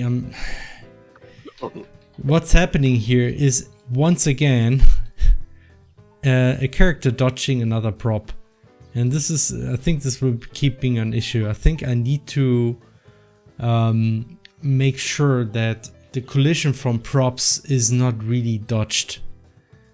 It's you want NPCs to dodge stuff like chests or other characters, but not static props. I'm pretty sure that's what's happening here. That's why she's moving weird. Is that? If I may ask, how did you all approach character behavior in Crosscode? Did you use something like a state machine? Oh, never I mean- mind. And we have. Yeah, go ahead. Sorry. Go continue. I was just talking to myself. Oh, okay. Another state machine, as you might know it from like Unity, where you have the arrows pointing to something, go from this state to this state. It's more like we have certain states the characters in, and we can assign animations to them. Like you have walk, run, maybe you have a sit animation. I don't think we have that as a state. We have jump, fall. We call them walk anims. And like based on what the character's doing, you know, if the character's like moving with a certain speed, then it's walking. More speed is running. Yeah. Yeah, the system for animations is still rather similar to what we did in Crosscode. It's really just there's walk animations and there's like a set of animations, and depending on the input or what the character's, how the character's moving, we will play different animations. And there's not like a sophisticated state machine because honestly it's just not detailed enough for that. So we actually just immediately starting animations without any proper transition, and sometimes we do interpolate animations slightly, just as instead of just immediately starting the other animation, we just blend from one animation to the other, but that's about it. So it's a very simple animation system still. That's why we didn't And need to, to like, create a state machine, yeah. Yeah. Okay, And it's to, better like, now. transition into this, like we have like when you have an action, right? Like what these NPCs doing, there's like an action, right? They just repeat that action, navigation to, and we have like one step that is called like do animation, and then the character will do that animation. You can set it to like interpolate from whatever animation is it right now and stuff like that.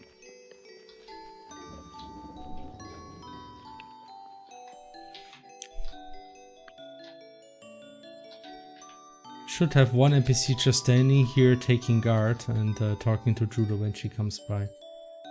Good idea. Mhm.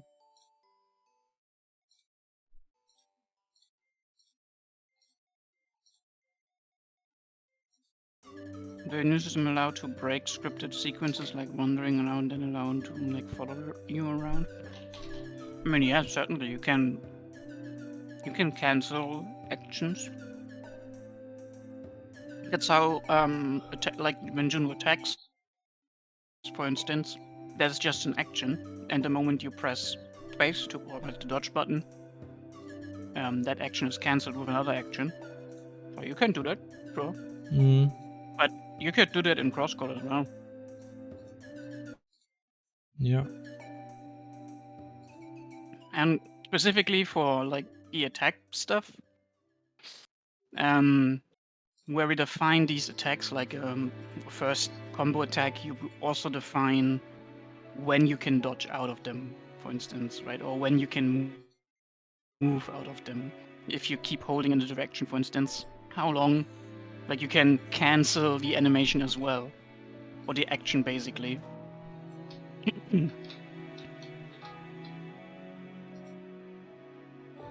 Or how fast can you input the next combo? Cancel into that one. Yeah.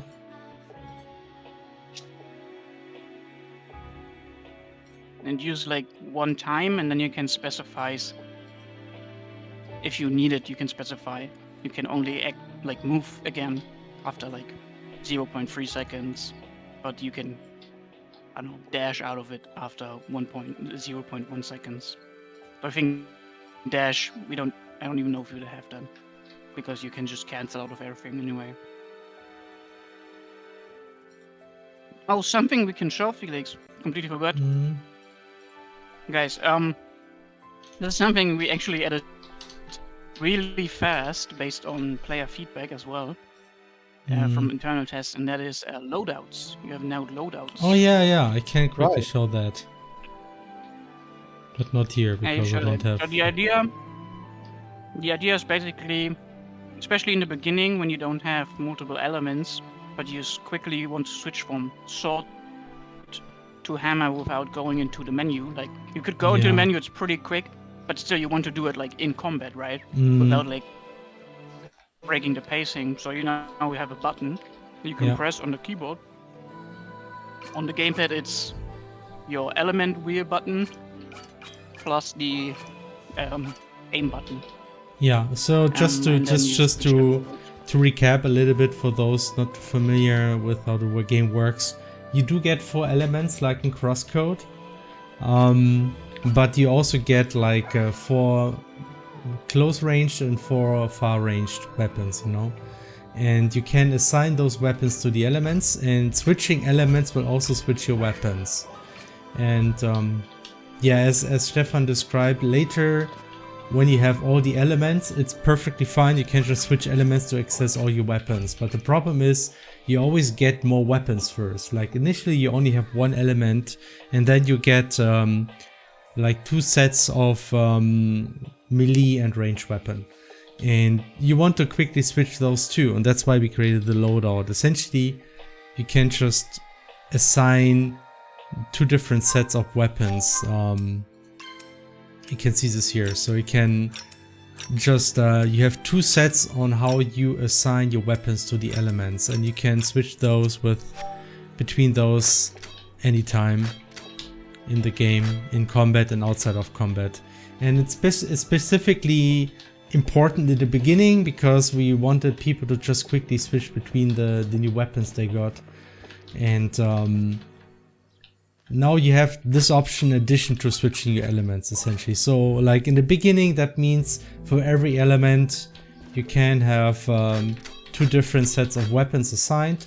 There is actually an option to extend the number of loadouts too. So you might even be able to have up to 4 loadouts combined with up to 4 elements, and then really there's like all combinations you can think of, really.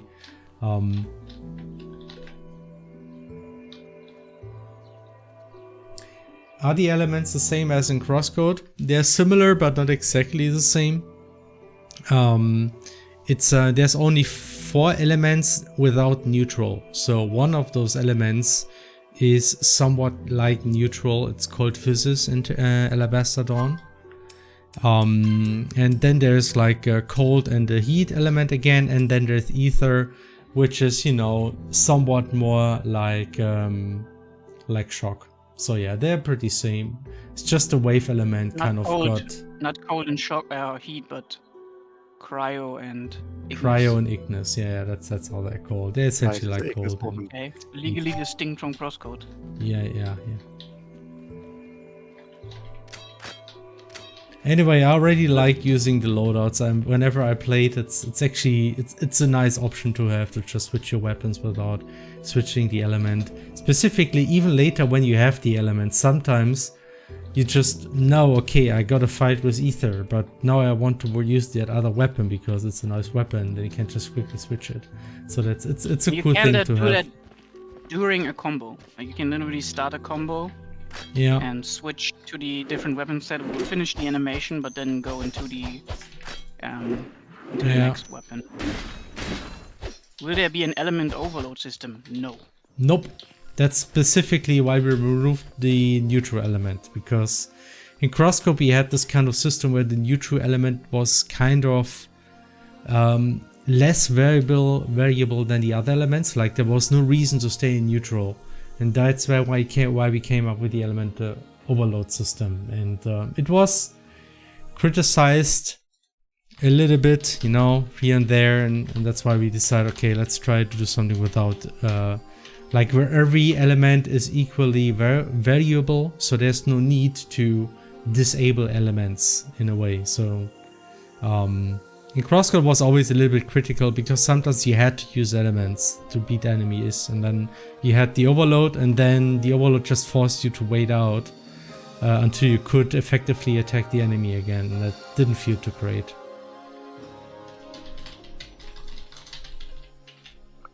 Exactly. So I can use range attack for ice and sword for flame.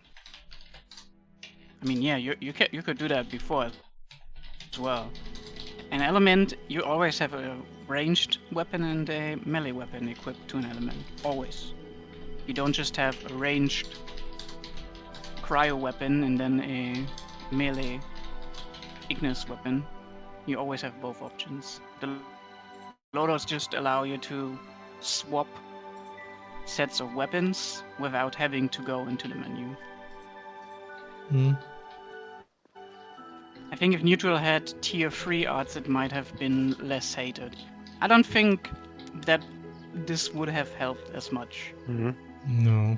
Because there were no enemies where being a neutral made more sense, you know, and you would get more bonuses out of the element modes in terms of just raw attack power, right? If anything, I mean, the level 3 combat arts for neutral would have maybe felt a bit like a waste of SP because they would have been so much less effective. Look, I can make him stand up when he talks to you, but actually I just want him to head only, please. Let's see if that works. Nice. We didn't come up with the idea of making a game engine. We're just a bunch of like software engineers and like programming fans, and we just made those engines ourselves as a hobby thing.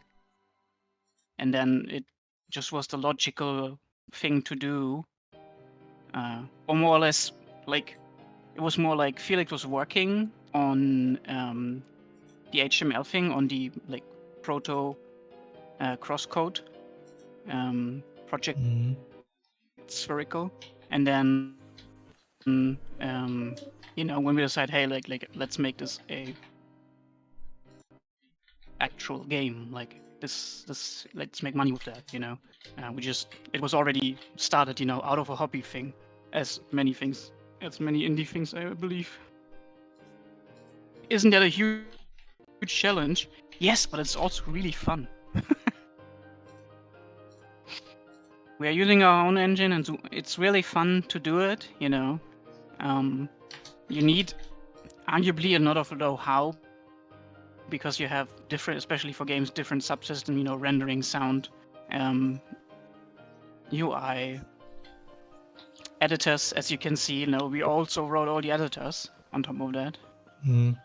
But that was just fun. Editor work is always fun, right, Felix? Right? Yeah, definitely. Dang it, why does it not work? Head only. So yeah, if you're into like into the coding thing, you know, and understanding thing, it just comes natural to try these things. I mean, both Felix and I, we had like our own. I don't know about Henne. If you ever built your own engine. Not really a full. Is my thing on? Yes, not really my own engine, no. Yeah. I think Flora also tried it.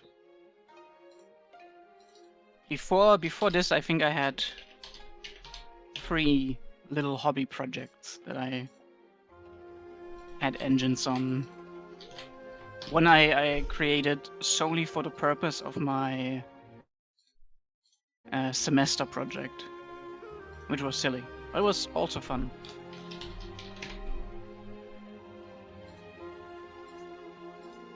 Oh, you're too kind. But you are right, I am the best programmer in the world, according to our our about page on the website. I am the best programmer in my apartment. Wow. Yeah. It's a very big apartment. It's a very big apartment, you see. Okay, does this work at least? So that should Yeah, if work. you enjoy the process of making your own tools, like it's not a work or like a I don't see it as a challenge. Certainly, few things were challenging to create. You know, and like, you know, Felix, just the absolute chat level alpha male he is, did all the like map format and figure system. I'm sure that was a challenge as well, but also like a good learning experience. Like building a map editor is never easy. Yeah, And it's like a lot of work. Still add things as well, right? We always come up with things that we could like improve or like change. Maybe we come up with an idea of, hey, like let's add this, and then nobody ever uses it and uses a different thing much more often, and we make this thing better, you know, instead. Like there was like in the very beginning we had like a thing where you double clicked on a pop-up and it would snap it to the right. I don't even know if that's still in there, but I don't think anyone actually uses that. Yeah, I'm actually thinking of disabling this in a few situations where it's still in there. Accidentally, it's still in there. I think if you, sometimes you need to double click in certain situations. For instance, if I go to a step and I double click here, oh, actually, you can click this one here. There you got it. You know, if you press this, it focuses the whole thing. And I mean, there's a point to this. I think you're just less likely to accidentally unfocus it. So that's why you might want to use it. And it gives you more space to actually see stuff, you know, if you really want to focus on that thing. Yeah. But yeah, I also never use it if I'm being honest. So it's likely not really, likely wasn't necessary. That's just how it is sometimes. Sometimes you think something is good and then you never use it. Oh, okay, that's something I think we need to fix here. Like the Xeno dialogue immediately skips when I'm down here. Like it should be a bit more tolerant than Z height. Oh. I need to, but it might be on me. Like, or I think it's using the same system. Yeah, it might be that I don't check Z. Yeah, that might be. I think you do check, but you're a little bit too strict about it because it's essentially like it's immediately stopping when I'm moving down here. Like it should not stop that quickly. Maybe I can quickly fix that. That might be. Yeah. We have an option for that in crosscode. Like if someone's step was like high up on something. I don't remember.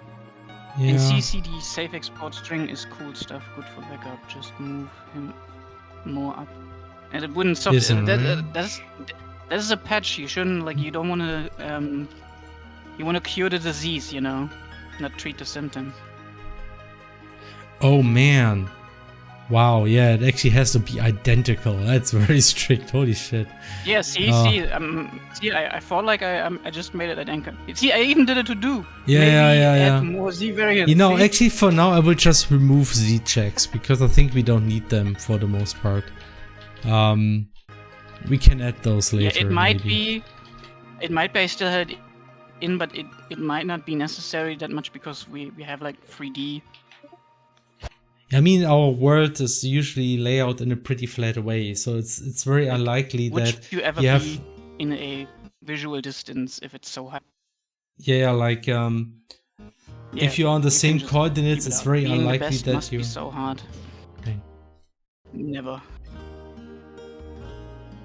I think internet is messing up a little bit.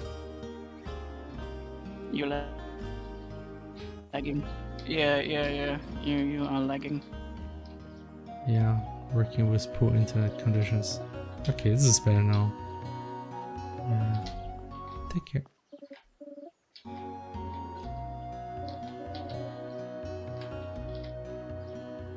Cool. I even added a small dialogue. Isn't that neat?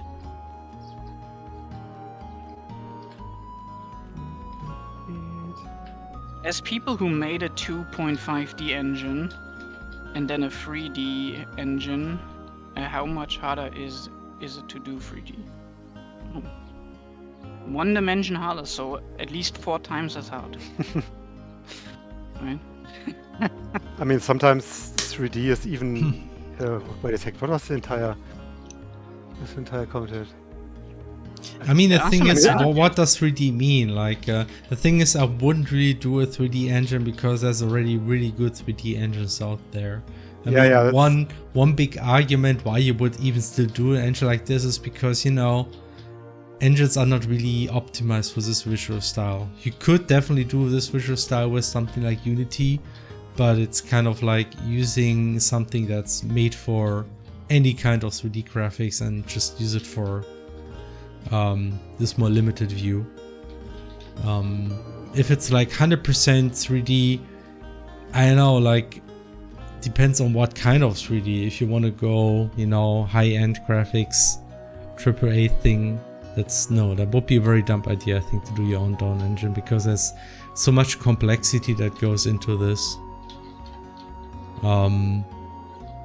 And already doing this kind of 3D engine. Actually, okay, now that I read the question again, I mean, you call this a 3D engine too, and you know, yeah. How much harder is it to do? Okay, let me rephrase this. So, if the goal is to make any kind of 3D engine like this, it is quite a fair bit harder because 3D pipelines like APIs are more complicated. Actually, I just recently had like a really weird thing about WebGL that was very confusing about how textures are updated and all that and assigned to shaders. Like the APIs are just a lot more tricky to work with compared to you know, Canvas 2D graphics API of the web. But there's like something about using a 2D API for content that is effectively 2.5D is also very tricky, because you don't have a depth buffer, and not having a depth buffer and trying to figure out how to correctly sort the drawing of images can also be very, very tricky. And I would argue maybe even worse than just using WebGL. At least that particular aspect. So, you know, if you would do something like crosscode, I would actually use WebGL, you know, any 3D API, so you have the depth buffer. I think it's actually easier than going with Canvas 2D or something like that. That is more limited. You can still use it. Like, fun fact, we still use Canvas 2D in the game. If you ever see a portrait that is rendered with Canvas 2D and then put into a texture and then rendered via yeah, it's essentially assembled in Canvas 2D. Also, like all the debugging lines that you see here when I, you know, do stuff like when I enable some debugging information. The lines that you see here sometimes are, by the way, those are just debugging information for navigation. When you open the map menu, the entire map is rendered into a canvas first, and then via Canvas 2D, and even uses a composition mode to like hide information that you haven't been where you didn't go yet. Yeah. Anyway, WebGL is really freaking messy at times, and maybe I can talk about like a weird issue I had last week. There was like I realized that sometimes when I update a texture at the wrong moment, that the texture was suddenly rendered in one step, but only for one frame, and then it was you know, again it was normal, but you could see it like every time I modified something and the texture got updated. I saw it for one frame, like the texture was used for like the wrong geometry.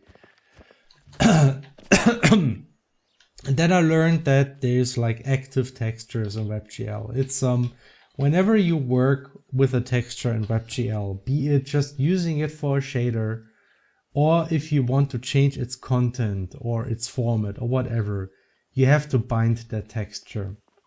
The thing is, that is also something that WebGL tutorials sometimes just forget to mention, because they just don't acknowledge this, is that whenever you bind a texture, you always assign it to a active texture slot. There's like X texture slots. They're kind of like limited by hardware. There's maybe like 8 or 16 of them. Those are the slots, and they're very relevant because that's how you assign textures to shaders. Essentially, if you have a shader assembler attribute in a shader, a uniform, it is just an integer, and the integer is just the value of the slot where the texture should be, of which texture should be used. And then whenever you start a program or you draw something, you have to make sure that the right texture is in each slot. And you know, that's what all the tutorials talk about. So you can set active slot, and then you bind the texture, and that's how you make sure the texture is on that slot. What they don't mention is that when you work on any texture and you bind that texture, it will also be bind to the slot. Like, it doesn't matter what you do after the bind. Every time you bind a texture, it's always assigned to the slot. So there's no such thing as working on the texture without assigning it to a slot. And that's important because the slot is like, you set the active slot, and then you may just forget about what slot is currently active, and then you update whatever texture and you bind that texture because you just want to update the content, and then you implicitly just assign it to the slot that was used last time. And then all kind of weird shit can happen if you're not aware of that. And it's just such a horrible API. Like there's so many ways to prepare a state, and then when you call something like bind, all kind of shit is happening, and you're not even aware of it because, you know, you set like the active slot, texture slot, like I don't know, a long time ago. Like you don't know what it was. That it implicitly assigns the texture to the texture slot and all that. So yeah. I know people say that working with something like Vulkan or so, or like those modern graphics API is still even more complicated because there's a lot more control you have. You have to be like, yeah, a lot more stuff to set up. But I would still argue WebGL is probably the worst API because there's so much implicit bullshit happening all over the place. It's really weird. By the way, I heard It's a little bit dated. Yeah, it is. It's a very, very old API. So it was just like initially it was designed, there was just one texture slot. And then they said, okay, I guess there's multiple texture slots now because shaders can actually access multiple textures. So we have extra texture slots now. Now we have this property added, and you know, and it's because of stuff like this. The API is the way it is. By the way, I heard something about a subscription sound, or what was it? Or What did I see? I did hear a sound. Subscription one doesn't look like that in. It was a first time shatter saying our game looks amazing. Thank you for that. Thank you. By Flora, by the way. Texture glitch. Oh. Yeah, it actually really looked like an old school texture glitch in the editor. So sometimes the editor would like the updating of a texture would get like funky, and then you open a map and it's just like glitch texture looking like a Pokemon missing number bug, you know.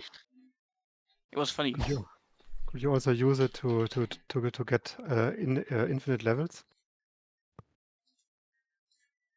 Sorry, what? No, it's wait, someone Nightbot. Oh, Stop what? posting links. There's my Flora set that up. I don't know. Okay, let Maybe me just. Where can I? Can I read? Can I undo this? As a mod? Let me see. Can we tell Nightbot to not do this? Or what is it? What is the problem? probably it's a Nightbot configuration. Yeah. For now. For now. Nightbot allow link command. Yeah. I just want to say use for now we permit. trust our our users to not post any sus links. Please Permit. don't post sus links. Okay, let's hope that the Google AI doesn't tell me bullshit.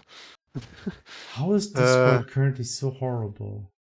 I don't know. Maybe it's because this one guy who was at EA or something is now taking over. No. He just got there. Yeah, I know. It's just Unlikely he already did something. But wow, you have permission for 60 seconds. Great. Okay, that's something. What is horrible, Felix? I'm just I don't know, just trying to figure out. There's like a whole discussion here happening. Huh? It's very slow for me at least at sometimes. Yeah, like for me it's like just normal. Like where's the discussion? Yeah, like the like the whole discussion with Julian in writing. The whole thing that Oh just yeah, happened. oh yeah. Yeah. Yeah, I think he just misunderstood something, but we're working on that right now, so that's fine, I think.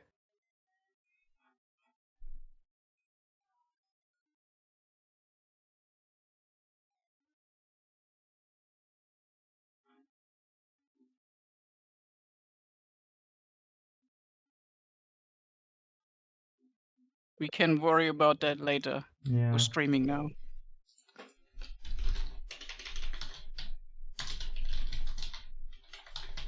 Yeah.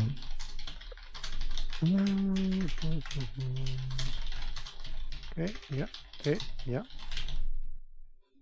Okay, let's see if I can enable links permanently.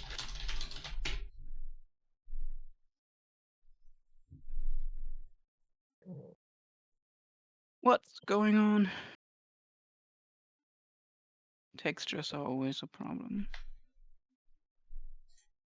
Permit. Oh, you permit Yeah, it's per okay. person? Alright. Oh, yeah. That's actually a good idea. Just for the future, just, ask if you can post a link and then we can enable it.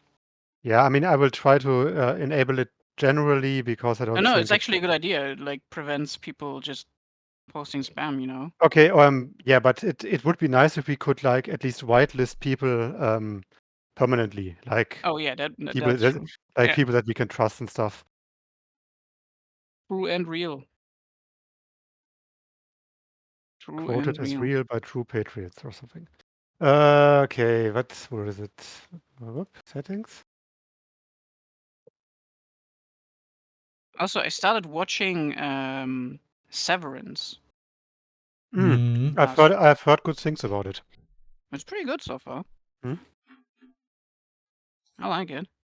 Mm. It's really like like I didn't know Ben Stiller did shows. You did what?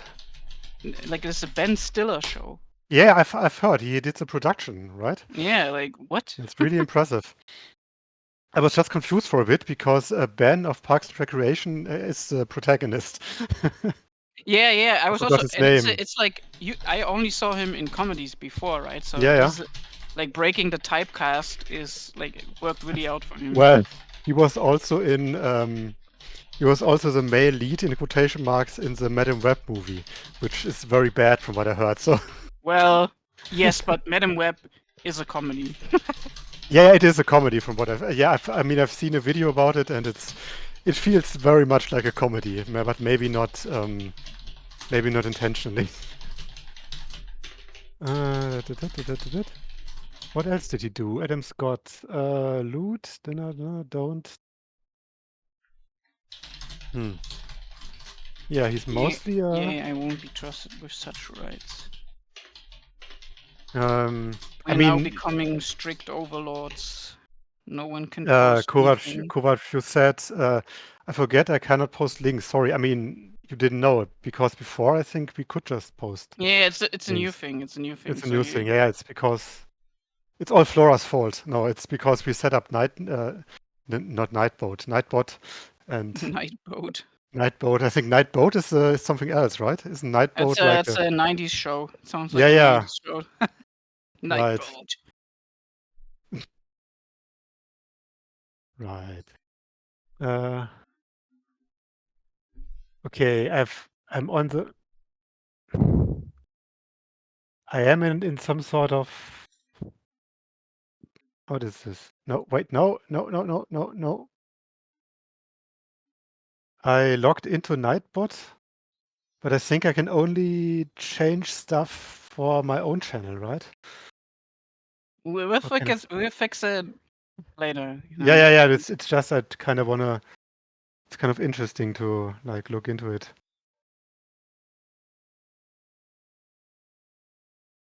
Nightboat. It was a Simpson parody. Oh, really? Yeah. I think it might be because when I search for Nightboat, I find various horror-looking novels, but Nightboat is like right. It's a Knight Rider parody on Simpsons. I mean, yeah, makes sense. Yeah. Oh God. This reminds me, like, does anyone else get a like unreasonable amount of Family Guy funny in their reels? Like, why do I get Family Guy funny reels? I can laugh myself. I don't need to be shown what to laugh What at. reels? You mean YouTube? Yeah, like YouTube reels out. Yeah, Stefan, they are called Yeah. shorts on YouTube, I think. Oh my god, Well, same thing. yeah, but yeah, because I was confused. Reels, what reels? Reels, they are called Reels on Instagram, right? Was it Instagram or TikTok or whatever? Maybe both. Yeah, maybe. But I don't really get that many family shorts. I usually get like VTuber shorts. No, thing is, I don't really scroll through shorts recommendations. I'm not much of a shorts guy, except for I clothing. get so many Family Guy stuff, and Hmm. I can watch Family Guy on my own. Like you know Yeah, what I always click on? I always click on cat content. yeah, of So where does course. the Family Guy come from? I don't even watch that stuff. I don't know. It's like I'm being forced to watch this. I'm actually getting a lot of Simpsons recommendations, but that's because I've had a phase where I watched a lot of Simpsons clips, like a lot of classic Simpsons clips, like some month ago or something. But what do I get for shorts? Weird stuff, weapon stuff. Oh yeah, okay, I follow that channel. VTuber stuff and oh, isn't that? Oh, it's it's the home design parody channel. I haven't watched videos of that in forever. Felix, did you watch videos of that in recent times? No, not for a long Of the time. home design? Let's see what he says. No wow, no home, no I wife. wonder if He they're worked still hard. using galvanized steel. Yeah. Oh no. They immediately did it wrong. He just says using steel bars and bolts. No. But he says solid frames and wooden panels. Oh Okay. man. Of course, Okay. solid frames. Titanium Solid alloy frames? security.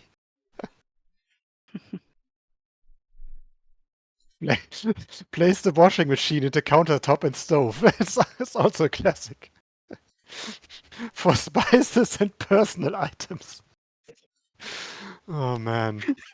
For spices and personal items. So That's understood. also one of the classics that they always use in those things.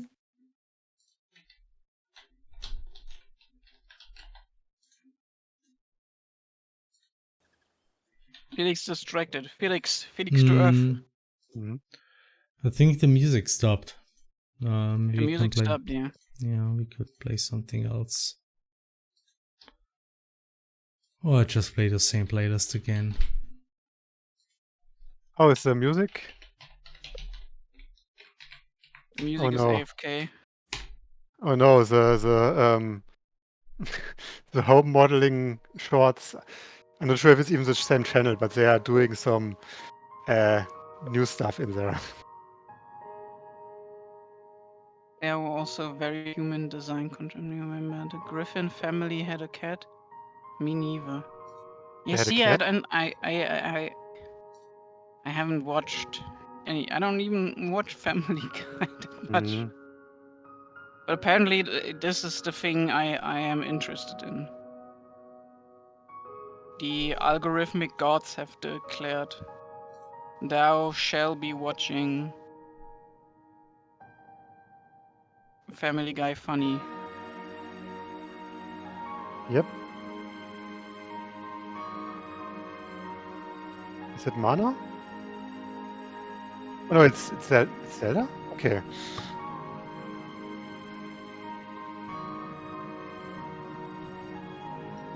It's Zelda, Mana. It's both. Yeah. Okay. Soundboard isn't even working for me. Whatever. Soundbot. You know, a fretboard. Oh. Yeah, it isn't for me either. I think it's just crashed. Oh, the thing is, I'm using cutting edge, and we are currently using the normal fretboard. I think that might be the reason. Perchance.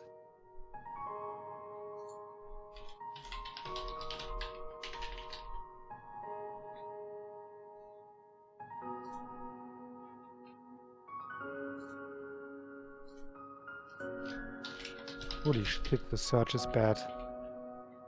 Oof.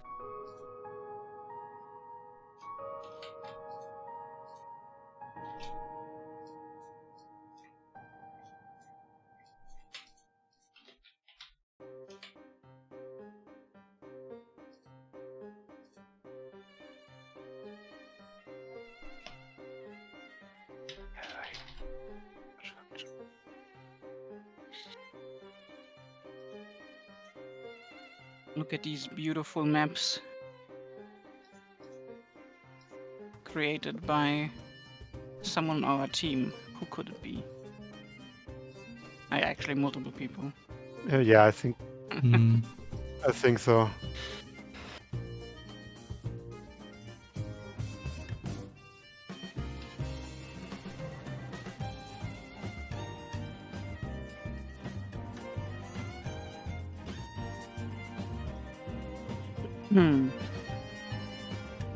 The Actually, really- fireflies effect. Oh yeah, during the night fireflies. Funny, the cool thing is, if it starts raining in the night, they actually vanish. No Like, way. you see them like go away and then the rain comes in. It's really cool. Yeah, to accomplish that, we had to select every entity on its own and press a bool. And Yeah. mark the condition. Yeah, and that's why when the weather changes, it's gonna lag. Sorry, guys. Yeah, sorry. It's like when all the bools, all the conditions get checked and flip. Speaking of conditions, something we recently started doing is we have this like plot system in the game, Mhm. and we increasingly use this for a lot of things. Like, we even use it as a way to track globally if you have done something that you can do the first time in multiple places, right? Or I'm using it to track which element you already have seen in the menu, so I can play a special animation the first time you get the ETH element. I mean, thing is, we are actually using it for almost everything that's not temporary. Like we are, Yeah. like Felix told us on thread of whipping and potentially dev that we shouldn't use map variables anymore for basically Okay. everything. Just says okay. No, like we're not using map variables anymore for the most part because I mean, you can still do it, but if it's something persistent, then you shouldn't. yeah, of course. Well, like if it's I mean, something for- small, you can still use map variables. Sure, I mean, I mean, yes, of course. Like the temp ones, for example, we should still use them.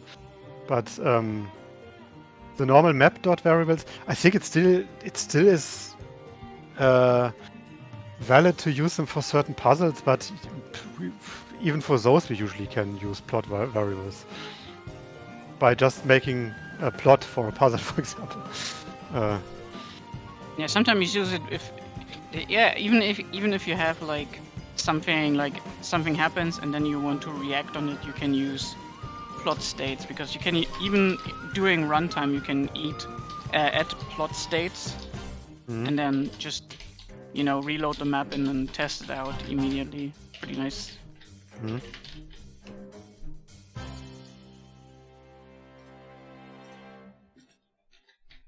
A few well-timed ribbits only add to the ambience. Oh yeah, night sounds are still missing. There's also like smaller creatures that we want to show as well. Here and there, just showing some animals, then run away if you get close to them, something like that. Mhm. Don't expect fully simulated wildlife though, please. What? Crying in performance.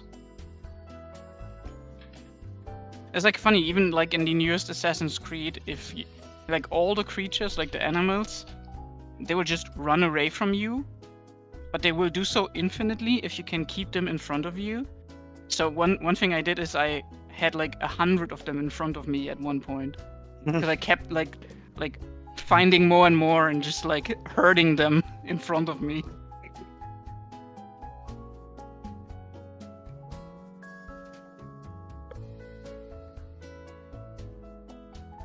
Expect Pokemon Snap type minigame inside to take a picture of it. Oh, that's a good point. I actually thought of a minigame. I have to write that down.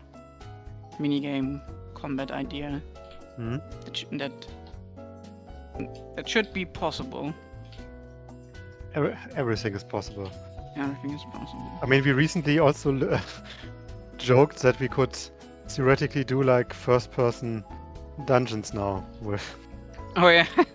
with You In theory, you respect could this do thing. that. In theory. Oh, I know. The idea that I had, I think I only mentioned it in the office to Felix, is like having like those classic racing games, you know, where you permanently see the car from the back, and you only see like the racing thing, the racing track, in a very simple manner. Like it's clear that it's basically railroaded racing, but you can kind of move left to right a bit within the racing track. Like those kind of things that would maybe theoretically be possible, because you wouldn't need to really turn the camera. You would only need to like cheat like a racing track that goes on with a parallax or something. So I gotta admit, just because it's possible, it might not be a good idea to do it.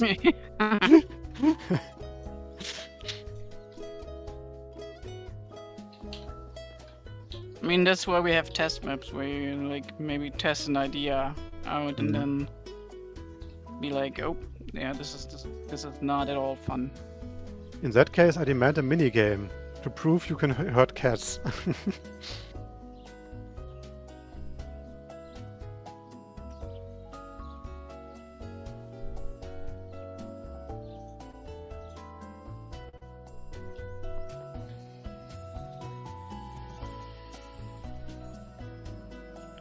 Did you crash the game? Felix? No, I don't think Felix crashed the game. He's selecting stuff. Stuff No, is I'm moving just around. I'm just checking something. Alright. That panel you see on the side there is for debugging purposes. It lets us like Yeah. set a certain plot state, and then we can reload the map, and the entire game adjusts to that plot state. And this is probably one of the coolest things we have now, because prior to that, in Crosscode, we had to have save states of the game in a certain state. That's why we don't use map variables as well, right? But now we have these plot thingies, and other plots can have as a condition that that plot state is fulfilled, and then it sets itself to a different state as well. So it's all like implicit, right? So we can just set a plot state to, let's say, the second chapter, and then the entire game will move ahead to the entire world will adjust. Even chests can be automatically opened that way, and items given to you. Incredible. I mean, legit, it's really useful. It is really useful.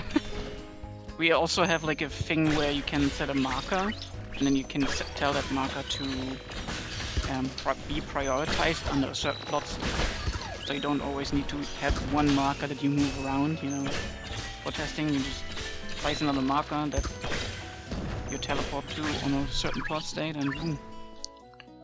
There you go.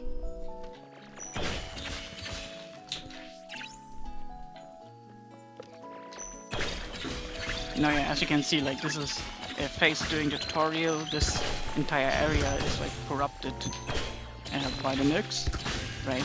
It's like Nukes? the nukes. And these creatures called the Numera. And once you revitalize the area, you can see like green come back, but there are still spots of enemies around, you know, so you can fight something. As Felix proficiently shows, Yeah, mashing through the enemies. I'm very productive right now. I think I will end the stream soon. I'm getting kind of tired. Yeah, no worries. Understandable, the weather. I mean, is to down. be honest, every one of us does the exact same thing. It's just really fun to do this. I mean, it's a good sign, but it's also, yeah, kind of troublesome. So that's what the, Yeah, it's what's just this testing. one? It's testing everything together. You know, does it all work together? So that's what this one game publisher producer dipshit said when he said like, yeah, games shouldn't be fun, or like no, he said like game developers shouldn't have fun with their games, right? I mean, yes. it does block productivity to some degree. Yeah. Yeah, to some degree. It's not like we're playing it for hours. I mean, not Oh, yeah. without Not interruption. that- yeah.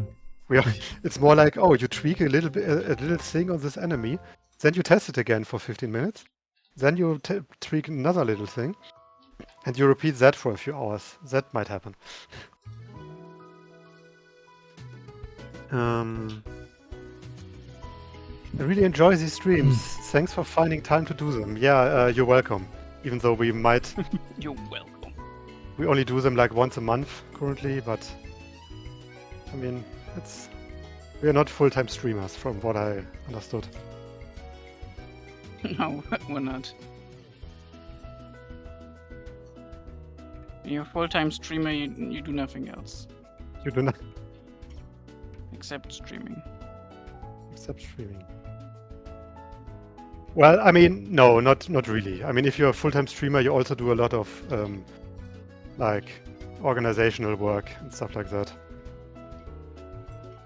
Okay, it depends. Maybe if you have some organization stuff, but most streamers, they just turn on the stream and that's it. That's true. I'm too used to VTubers who are in corporations Yeah. and actually do stuff besides streaming. I think that's for a majority of streamers unfortunately not the case. They have to have no vacation, only stream, unless they are like in the top 1% of streamers, I guess. Okay. No vacation, no fun, no nothing. Nice to see some progress from time to time. Final destination. Yeah, the game is progressing. Like, we're Definitely now working on some- the prologue, as we said in the beginning, but you can technically play everything up to the end of the dungeon that is already pretty polished, I would say. Mhm. Yeah. There's a good chunk of content there, for sure. Especially for a new player, I imagine they have a lot of time to, like, find all the chests, you know, do the quests. Explore, solve puzzles. A lot of, you know, just like Felix did today, we're always like adding some smaller details. There's some funky little hidden secrets, you know, some stuff you might not even be able to access yet, as you're missing out on like an element or a weapon that you need.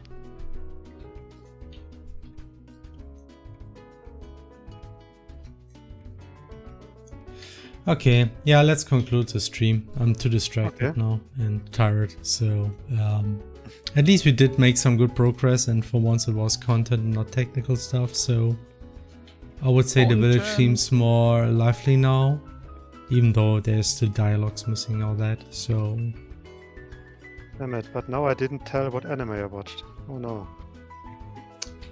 what a shame. Will Alabaster Yeah. Dawn have long jumping puzzles like Crosscode? Probably yes. Some. Yeah. Mm-hmm. You think you can escape me, gamers? Yeah. I will make you But- suffer. Yeah. You will not have like a ton of ball bouncing puzzles as a core thing. Not to the extent that Crosscode did, at least. Yeah, I mean we have like a bit of an alternative to that, but it's not the same, and it's still not as dominant as the ball bouncing.